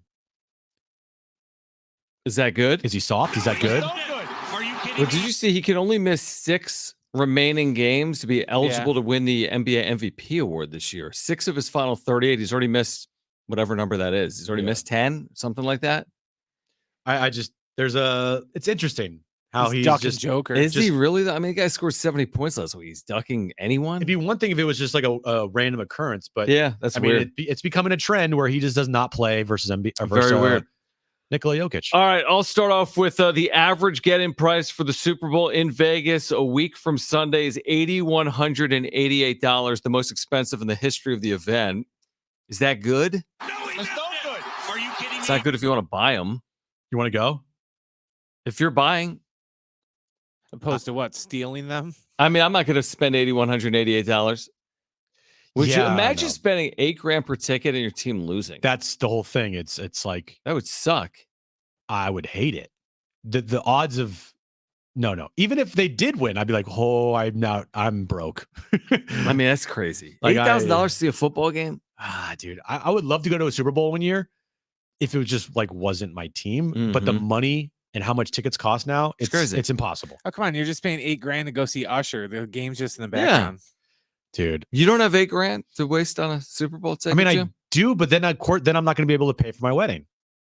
So that's a problem. Maybe you shouldn't have bought 16 toasters and stuff and put some stuff on your registry. Put it on your registry. Tickets. Super Bowl ticket? Yeah. Fund? Yeah. I For like you it. and Aaron. I like it. She'll love that. Next. Oh, no, we're not doing next question. What do you got next? Now into my 49ers part of it. Oh, yes. Good. Brock Purdy yesterday in the second half threw for 150 plus yards, rushed for 45 plus yards, completed 80% of his passes, averaged 10 plus yards per rush, had 0 turnovers. No other NFL QB in the last 30 years has done all of that in a single half, regular season or postseason. Is that good? Yes, it is. Thank you, Lions DB, for half those stats. All right, Luka Doncic, 73 points Friday, tied for the 4th most points ever scored in an NBA game, ever. Like ever. Is that good? It is good. It's against the Hawks? Dude, if you watch some of the highlights of that game and the defense the Hawks were playing, That's just what I was going to say. it was pathetic. Yeah, what is the deal here? Like you said, 3 players with 70 plus points in the last week. I wish I would have took a screenshot of it. I saw a stat this morning that was the number of like 60 plus point games from like 90 to like 02 was only like 7, but just in like the past 5 years they've had like 12. Dude, yeah, it's ridiculous. Because nobody plays any defense. Somebody's going to get a wilt game here eventually and get 100 points because nobody plays defense. Well, you know what it is, You know, too, if Brent? nobody's going to guard Luka and just let him sit out there and shoot open Sure. jumpers and layups, how hard is it to score, 100? 73 points? You know what it is also, too, is the superstar players get some of the weakest calls I've ever seen. They'll get 25 free throws. They'll get a like game. 20 free throws a game. Giannis is guilty of that. Giannis, Embiid, Joker, Luka. The only player that never gets the call, benefit of the doubt, is Steph. It's crazy. But every one of these players now, Kevin Durant, LeBron, you touch them, it's a foul, and they go to the free throw line 100 times, and it's ruining like the flow of games. It's making it unwatchable. All right, so we're saying the 73 then It has an asterisk? If Steph scored 73 last weekend, it's whatever? The more players that score that many points, it becomes more meh. Okay. It's kind of like the throwing a no-hitter in baseball, to where like 20 years ago, it was a massive deal. Now it's like, we might get 2 or 3 no-hitters in a month, depending on the year. All right, what else you have? And finally, we're talking about it all day. Teams that lead by 17 plus points in a conference championship game were 21-0 until yesterday when the Niners won. So now teams are 21-1 when leading by 17 plus points at halftime in a conference championship game. Is that good? No, it's no good. Huh? Are you kidding me? Congratulations. It's not good. Why is it good? The Lions are the one team that blew the thing. Oh, yeah, that's It's right. good for the Niners, though. Yeah. My final one is this. Lamar Jackson in his postseason career is now 2-4. He's got 6 touchdown passes in 6 games. He has 6 interceptions in 6 games. He's a 2-time MVP, presumably. How many turnovers, total fumbles and everything? Remember the Chargers game? That was god. Oh my gosh. He was sacked like 10 times. Yeah. He fumbled multiple times through multiple picks. He fumbled yesterday too. So anyway, he hasn't been good. Is that good? No. He's been Are you awful. kidding me? I mean, here's the issue. Here's the issue if you're Lamar Jackson. I guess you could say the same thing with whoever. Like if the Niners lose the Super Bowl, you're like, oh, when are we ever going to win one? You got to wait a whole nother year, where Kansas City's won one recently. But if you're Baltimore, you literally have to wait one more year for another shot. Nobody cares again until you get to that exact same spot. It takes at least a year to do that, and then everyone's doubting you heading in. That's how it was with the Niners. Their season didn't start until yesterday, Right. because of what happened in the NFC title game last year with Brock Purdy, his arm blowing up. Their season was based on, one, obviously if you win a Super Bowl, but two, what do they do once they get, or if they get to an NFC title game? No, you're right. And that You're right. was the entire goal for their season, is to get back to the NFC title game, win it, go on and win a Super Bowl. Because if they lost to the Packers, or if they lost to the Lions yesterday, their season's a massive disappointment. That's the thing with sports. And again, if you're Lamar Jackson, of course, it sucks for him too, but he's making $50 million a year, whatever he's making. To be a Ravens fan, they had never hosted a title game ever. Yeah. The Super Bowls they had won, they went through a road path. They're hosting an AFC title game. They lose at home as a favorite, again, to an all-time great in Mahomes and Reed. And now you're left thinking, like, if not then when? That's what you're left thinking. And you're thinking, are we even going to get here? Or Dan Campbell yesterday admitting to the media, it might have been our one crack. For the Lions especially. I think the Ravens could get back there. Sure, of course. But for the Lions, you're going to lose Ben Johnson, their offensive coordinator, which shredded the Niners defense yesterday in the first half. He's been on a heater for the last 2 years. He's going to become a head coach, probably with the Commanders, which is what they were talking about yesterday on the broadcast. And Dan Campbell's not an offensive coordinator or a defensive coordinator. He's like John Harbaugh, right? Overseer. He's an overseer guy. Like, you have to have, when you're that type of coach, you have to have exceptional coordinators. And when you're losing probably one of the best offensive coordinators in the league, it's going to be hard to not only replace that, but duplicate that. So if you're the Lions today, and if you're a Lions fan, dude, you're thinking to yourself, oh my God, that might have been our one shot for a while. But the good thing for them is that they are loaded. But hear me out. If Dan Campbell's being honest and saying that could have been our one shot and one we opportunity, blew it, but hear me out. If that's your one chance, then is that the night to be the riverboat gambler, or is that the night to do everything in your power to find a way to win, even if you go against your philosophy? Like, you just have to win the football game. It doesn't matter how you win the game. And to be the riverboat gambler with a lead doesn't make sense. You had like the large stack in front of you at the table. You didn't need to go all in at any point. You had the lead. Yet he played it like he had to play it all in, which is the part to me that doesn't make a lot of sense. Yeah. Again, I think the most egregious part of that game wasn't the 2 fourth down attempts in the third and the fourth quarter. It was calling a timeout with a minute left, 58 seconds or something. Yeah. And only having two, that ended the game.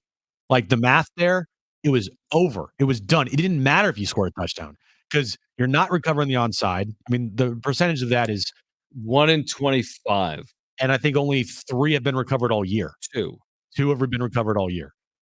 And so you're running a greater, like, the risk is greater if you are trying to recover an onside kick than if you just kick the field goal and have all 3 of your timeouts left. Because if you have all 3 of your timeouts left, you're going to get the ball back. Not a lot of time left, but you're getting the ball back. Why is it? I mean, you're a head coach. Yeah, there's a million responsibilities, but in-game coaching, they should be so buttoned up in this era. Like, all the information in the world is available to you. You should know going into a game, a half, or a moment, what you need to do mathematically to keep the game alive. And to not know that, and I'm not saying it should cost him his job. Detroit's never in the spot, but like what we were told earlier today from Adam Kilgore, he's like, it's egregious. It's negligent. How you could put your team in that spot. He's not the first coach to do it. There's a zillion examples. But these guys, there's 32 jobs where you got to be buttoned up with in-game decision-making, and coaches constantly get this wrong. Yeah. Constantly. Yeah, the fourth down calls, one of them was a drop. Fourth down calls, I'm with you. That can happen. That happens. And then another one, Goff got pressured, threw an incomplete pass. But yeah, the timeout is not being talked about enough. Nowhere near enough. Because you just pretty much ended your season. Like, okay, cool. Call a timeout. guess what, Dan? You can't call the timeout, It's man. over now. Now there's not enough time to get the ball back, literally. Yeah, you could have had, and I don't know the exact time. Well, at least 40 seconds. Well, when you get down, I think they got a first down. They're at, I think, maybe the 15-yard line or so, with like a minute 40 left. Kick the field goal, Mm-hmm. or a minute 20 left. I don't know the exact time, but you had well over a minute left. All Mhm. 3 timeouts. I'm in my house saying like, okay, they're gonna kick the field goal here, and they keep going for it and going for it. And I'm like, guys, if they kick a field goal, then you can just kick it off normally. You have all 3 timeouts, and you're good. If you get a stop. Here's the other thing. After they ran on third down, which is absurd, and used their timeout, the better decision there, if you are going to run on third down, is do not take the timeout. Even if the clock ticked down another 20 seconds for fourth down, Yeah. and now there's 35 seconds left, at least if you scored, Yeah. you'd have 35 seconds and 3 timeouts. And in theory, you could get the ball back for a couple of plays. You'd have the ball. Using the timeout was the problem, and running the ball. That was just stupid. You'd probably get the ball back at what, like 30 seconds left? Jim, to your point, if they do this thing by the book, analytically speaking, and kick a 40-yard field goal with $1.50 left, Yeah. they could have gotten the ball back with a minute 20, no timeouts, down a score. And a minute 20 in the NFL is a ton of time with sidelines. Yeah. And the way that their offense was Moving the ball. I mean, they didn't do it in the third quarter, but they didn't have the ball that much in the third quarter. They also had a drop or two. They did big time drops from them. Those are, I mean, drops happen. They got flat out coached, outplayed, out everything in the second half. They just did. They did. I did think that the second fourth down that they went for wasn't like super egregious.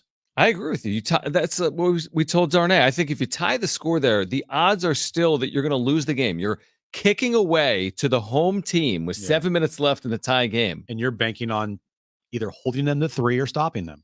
And even holding them to 3, what if they milk? And if you held them to 3, you can still get the ball back down by 1 score. Mm-hmm. But instead, they gave up that touchdown. And you're like, okay, it's pretty much over.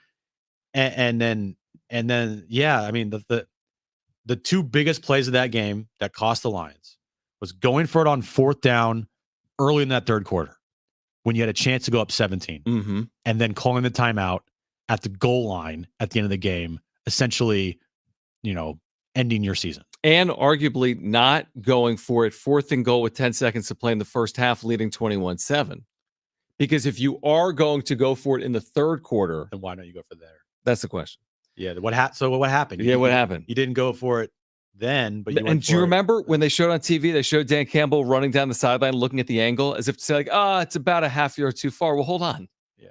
You're going to go for it later in the game in the exact same spot. Why wouldn't you do it there? You're at the 2.5 yard line. And if they went for it there and scored a touchdown, I think that every 49ers player and coach had a sigh of relief once he decided to kick that. I agree with you.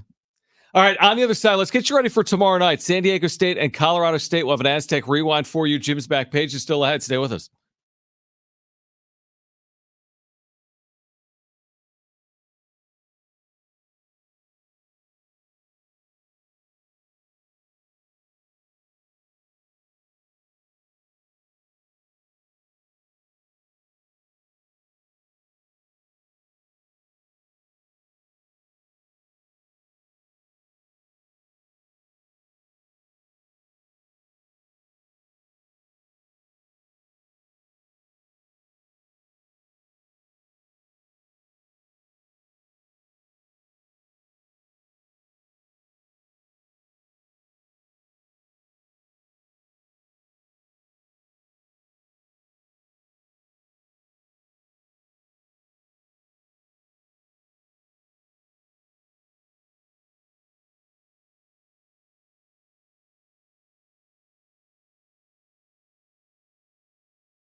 All right, should the Padres do something the Tigers just did? Plus a look ahead for the Aztecs to tomorrow night at Colorado State.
This update is brought to you by Mercedes-Benz. NFC Championship game yesterday, Niners-Lions. Niners came back from 17-point deficit at halftime to win that game 34-31. Oh, they did? They did. You didn't know that? Turns it off. Me too. I went to the movies. Yeah, Wonka was great. They're going to Super Bowl 58 to take on the Chiefs, as the Chiefs beat the Ravens yesterday 17-10. Chiefs won too. Did you know that? Yeah. Okay, cool. The utterly inspired all-electric EQE sedan from Mercedes-Benz with hundreds of customizable comfort settings inside the cabin. It's the EV that recharges you. The vehicle is all electric. The feeling is all Mercedes. Learn more at mbusa.com/EQE. All right, we'll get you ready for tomorrow night in a moment. San Diego State, Colorado State, and talk about what's going on right now in the Mountain West. Real quick. So the Tigers lock up their top prospect over the weekend. Who even cares the name? But they locked up their top prospect to a 6-year deal worth $28.6 million. He's never played in the big leagues. And then they have options for 10, 13, and 15 million after 6 years. Club options. Okay. So basically, they're paying this top prospect who hasn't played in the big leagues $28.6 million for the next 6 years. Yeah. But they're buying him out. They have the chance to have him for more than 6 years. So it's a risk reward thing. Let me guess. Would you do it with Salas? Would you do it with Merrill? Should you do it with one or the other? Can we just I don't know, maybe wait a little bit? I understand the you can wait, but then you get a Tatis deal. I understand the rewards of locking up a prospect. And if they turn into a superstar, you have this massive advantage because you got a guy making it's like Ronald Acuna type of money. Like you got paid $100 million and that's it. He's right. It's like an MVP. One of the greatest seasons in history of baseball this past year.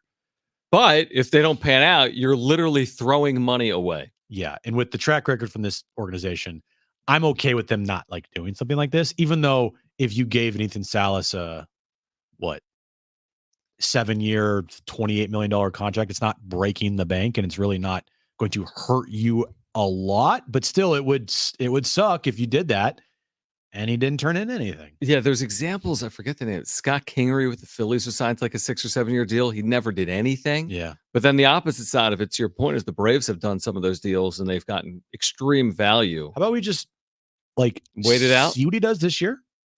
right? See if he can go through an entire season. Let's say he does that. Let's say he has a really nice year in the minors, never plays in the bigs, right? This year. Yeah. Now he's 18. Then you probably try. You would try to lock him up. I would. Yeah. I think with Salas, where the whole baseball community is like, this guy is can't miss. Yeah. He's generational.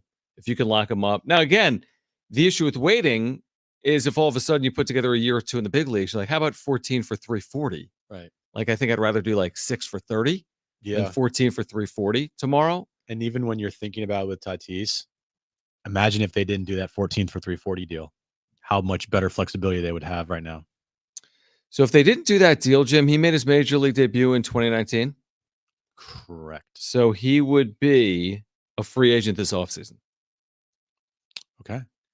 So you'd be just assuming they never signed him. Let's just play that out for a second. So he would have had, that's 5 years, 19, 20, 21, 22, 23. Mm-hmm. Yeah, we know about the suspension, but it still counts. So he'd be entering his 6th season. Did 2020 affect at all? No. Okay. That's right. So which was stupid. It's very stupid. But yeah, so he'd be entering his 6th season. What would he get? Let's just say next year he puts together a year between last year and the year in which he hit his best year. What year was that? 2021? 2021. So a year between 21 and 23. So like 32 home runs, and I'm making it up, 99 RBIs and like an 888 or like 901 OPS. What would he get? 24, 25 years of age with the baggage, ups and downs. You might probably get him for the same price, honestly. Like maybe a little cheaper. I was thinking the same, maybe a little cheaper. Probably a little cheaper just because of less years, because he'd be older. Yeah. At that point. 10 years. Yeah, I don't know. I don't know either. But there's a lot of things that there's a lot of things that they could have potentially done with the flexibility. But at the same time, you're also looking at it as, well, they do have him locked up, and you hope that he can perform more like the 2021 version offensively for the next like 4 or 5 years. Because if you didn't have him locked up and you traded Soto, then your 2 young guys might be out the door. Yeah, then you're because screwed. you'd have Machado and Bogarts potentially locked up long term. All right, Jim's back page coming up in about 10 minutes. Right now, let's get to this.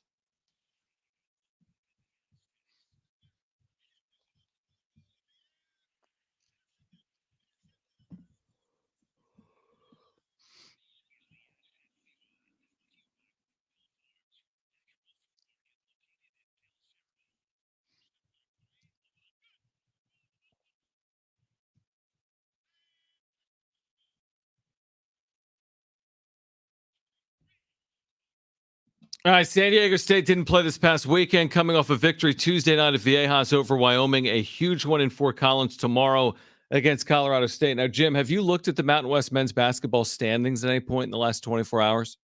Is that what you've been doing since the Niners game? Let me answer that for you real quick, John. Yes, I have. Okay. Were you watching on FS1 last night after the Niners game went final, New Mexico against Nevada? No, I was not watching, but I knew New Mexico blew them out the stadium arena. They won by 30. Anyway, here's the point. Blew them out. San Diego State is 5-2 in the league, Jim. New Mexico 6-2. Utah State is 6-1, and Boise State's 5-2. So here, let me ask you this. Even though you're not listening to me and you don't have the standings in front of me. I do, right here. Okay, you do. So let me ask you seriously. This is a serious question. If the Aztecs lose tomorrow night to Colorado State, can they win realistically a regular season title in the Mountain West? They'd have 3 losses. Utah State would have 1. And New Mexico and Boise State would have 2. You'd have 3, kind of at the halfway point. Tomorrow is such a big game, not only from a standings perspective, but what I've talked about is they've had 2 pretty crushing losses on the road so far this year. You're going to say to Boise and New Mexico. Okay. And if you want to win this conference regular season title, you're going to need to win on the road against, top level teams. I'm not saying they're ahead of Colorado State right now, but they're going to have to win tomorrow night. I feel like just to have a shot at winning the regular season title. They can still do it, but it's not ideal if you don't win road games against, the teams that are considered to be top of your conference. Yeah, and you still got to go to Utah State. You still have to go to Nevada. Yeah. I'm trying to think where else you have to go. But and here's the other thing: Utah State doesn't go to Nevada, and San Diego State does. They have the quote unquote easier And schedule. and the New Mexico game at home on when? February. Coming up a couple of weeks, whenever it is, February 16th, maybe? Making that up. Do you have it in That front of will be on February 16th. Okay. That's gonna be such a massive game if they can get there and take care of business, Mhm. because you go play Air Force, you go play Nevada on the road, you have Utah State at home, you play Colorado State another time, this time at home before that New Mexico game. If they can get to that New Mexico game by taking care of business, that could be like the game of the year. Yeah, I mean, New Mexico's playing crazy basketball right now. Like Jim just said, they literally won by 30 something yesterday against a good team in Nevada. Tomorrow, by the way, I think it's something like a pick 'em. Either CSU -1 or a pick 'em. Aztecs and Rams. Colorado State, did you see this? You did, because I sent it to you. Colorado State led by 11 with 50 seconds left, and they lost. I'm Colorado State thinking led by of a 11. different game, okay. Colorado State led by 11, literally inside 50 seconds. And Wyoming had this absurd I kinda watched some of it back, it was hard to do. It was the most absurd thing you've ever seen in your life. So they've now lost consecutive none of this is easy is my point. Like, every time you meet someone, it's a huge game for your opponent as well. And to your point, you gotta pick one of those up. And hopefully tomorrow's the night. San Diego State with a week to get ready for it. We'll see. I mean, it's such a big game. It's such a big game for both these teams tomorrow. Massive. Huge. Huge. We'll Huge have it for game. you right here, 6 PM pregame coverage at 5:30. Your Aztec Rewind brought to you by Windmill Farms, the college area's natural grocer. We've got you covered for your game day needs. Organic farm, fresh produce and meat, amazing craft beer, a full deli with award-winning sandwiches. Visit windmillfarmsmarket.com for their weekly specials. That is windmillfarmsmarket.com. Jim's backstage. Are you ready for this? What do you think? That's next.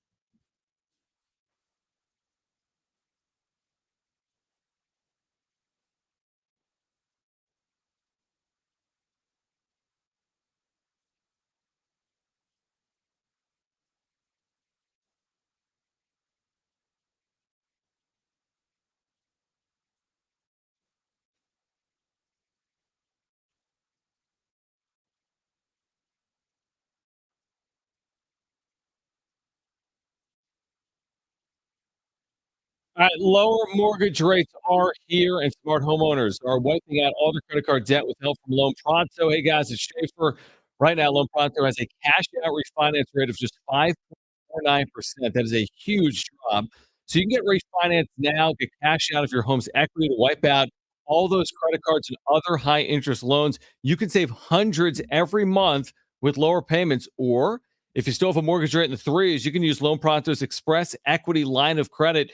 Just get the cash you need and leave your primary mortgage intact. Loan Pronto can get you $50, $100, even $200,000 in a matter of days. Bottom line, Loan Pronto's got several options to help you erase debt and take control of your finances. Call today. You can even skip your next two mortgage payments.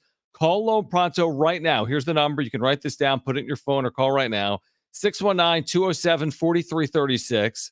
That's 619 207 4336 or loanpronto.com 619 207 4336. Equal housing lender, NMLS 1661781, 5.49%, a 6.39% APR, subject to lender approval.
All right, quickly here before Jim's back page. So a baseball trade, the reasons it's of interest, I'll explain, but the Twins have traded infielder Jorge Polanco to the Mariners. What makes this interesting is that John Morosi, MLB Network, reports that the Twins had shown interest in a free agent starter, Michael Lorenzen. What? An interest? Prior to tonight's trade, the Twins had interest, but the Twins just acquired pitching in this deal for Polanco. Then Morosi writes, Lorenzen is drawing interest from the Padres and the Orioles, as previously reported. So the Twins were one of those teams in on Lorenzen, reportedly. They're now out because of today's trade. Now you still have the Padres and Orioles potentially still interested in Michael Lorenzen. I wouldn't mind. No, either would I. Makes sense. He threw a no-hitter last year, right? Yeah, that alone probably isn't the reason. I know. I'm saying did. that's the pitcher that. Yeah, after a trade to the Phillies. Yeah. Yeah, he was. So a year ago, nice year, fine. At 2 WAR, 4.1 ERA. He's 32 years of age. You take that. Yeah, you take the 4 WAR, 29 starts, 4 ERA. You're right. Yeah. Yeah. Right now. I agree. How many innings he pitched? Well, a year ago, it's funny you ask. 153. Right now. Yep. Sign up. 153 innings, 4.1 ERA. How much money? That's the question. I don't know. The starting pitching market feels like it starts at like 12, 13, 14 million for a quality pitcher. I would consider that year last year to be a quality pitcher. I agree. So it's interesting. It's a name to keep an eye on. Name to keep an eye on for sure, because they need pitching. They need outfield help desperately. But it's wherever they go next, like if they go and get Lorenzen here and they do spend $13, $14 million on him, then it becomes even more unlikely that they go out and sign an outfielder. Right? Yeah, probably. Yeah, because you only have so much to make it all go around. Yeah. So much money to use. Did you see The Athletic? They put out like starting pitcher rankings today. Padres have 3 of the top 35. Okay. 3 of the top 35. You know who they are. Yeah. King is in there. And then you have King, Musgrove and Darvish. Darvish. Yeah. So that alone is a decent starting point, is it not? 3 of the top 35 pitchers. Yeah, but you're just looking at numbers here. And I know the numbers mean a lot, but at the same time, you have 2 guys coming off of injury and one guy that has never been a starter for a full season in his entire career. Like there's questions there. I don't care what anyone says, how good the numbers show it. Can Darvish actually, finish a full season and do well? He's only had one of those in his time here in San Diego. Musgrove, I have more faith than Darvish, just because he's shown it. I think the injuries last year were kind of freaky, like freakish injuries, right? Like dropping a weight on your toe or, whatever the case may be with his arm. But they have to prove it, dude. And there's not a lot of I feel 100% confident with these 3 at the top of the rotation. There's confidence, but not 100%. Well, the Padres have new spring training hats. That they do have. Yeah. Top 30 spring training hats in baseball. That's the Padres news of the day. Spring training hats. All right, let's get to it.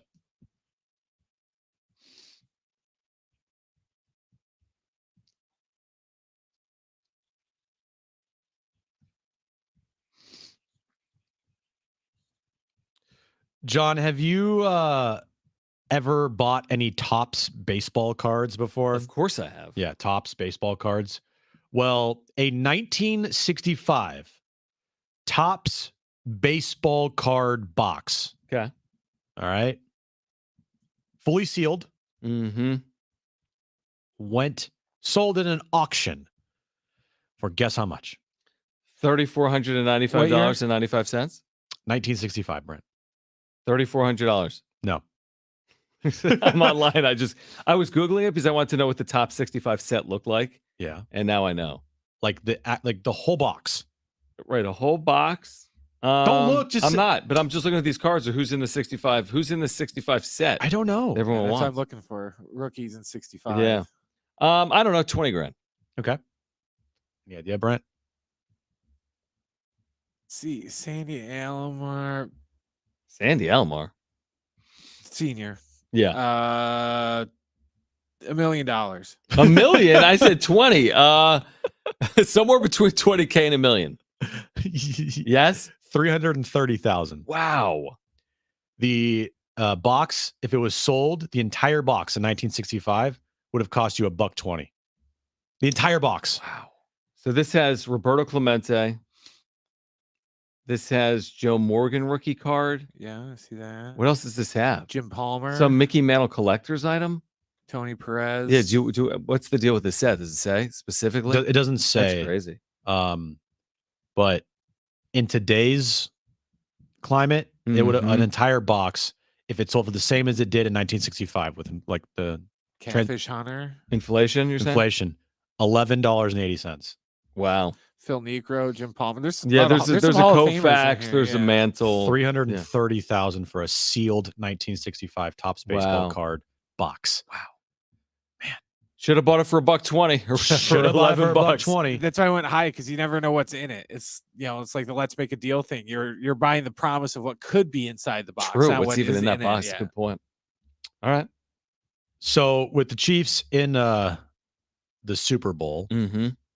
and also the 49ers, flights are changing the number of the flights Saw this. to like special Chiefs and 49ers numbers. So for the Chiefs, you can fly on American Airlines flight 1587 for Mahomes and Kelsey. Or you can fly on American Airlines flight 2287. I don't know where the 22 came from. Oh, feeling 22 for Taylor Swift. Wasn't there a 1989? There's also a flight, American Airlines 1989. It's kind of funny. For San Francisco, if you're flying to Vegas out of San Francisco, you can fly American Airlines flight 1995, which was their last Super Bowl. Yep. Or you can fly on flight 1849, the original Gold Rush, like the year of the original Gold Rush. I like that. It's creative. And also, finally, there are prop bets out for the Super Bowl in Okay. Canada only, though. Mm-hmm. Will Travis Kelce propose to Taylor Swift? Plus 190 yes, minus 250 no. At the end of the game. Will Travis Kelce propose to Taylor Swift at the end of the game? Well, not if they don't win, You right? can bet on that. There's an actual prop That's bet crazy. outside of the United States, though. So they're thinking it's kind of likely. Hey, man, they're telling each other they love them on the field. Like Taylor Swift and Travis Kelce, they're in love, man. So I don't know. Wow. That's Brent's worst nightmare. It really is. All right, join us again. Last season's over in 2 weeks. I don't have to look It's at true. it. Join us tomorrow at 3 p.m. We've got much more for you. Jennifer Lee Chan, she covers the Niners for the outlet NBC Sports Bay Area. She's expected to join us tomorrow. If you missed anything today, sportssd.com, iHeartRadio app, iTunes, TuneIn Radio, or Spotify. Find us on social media at Jon and Jim. Back tomorrow at 3 for Brent and Jim. I'm John. Keep it here at San Diego Sports 760. Okay.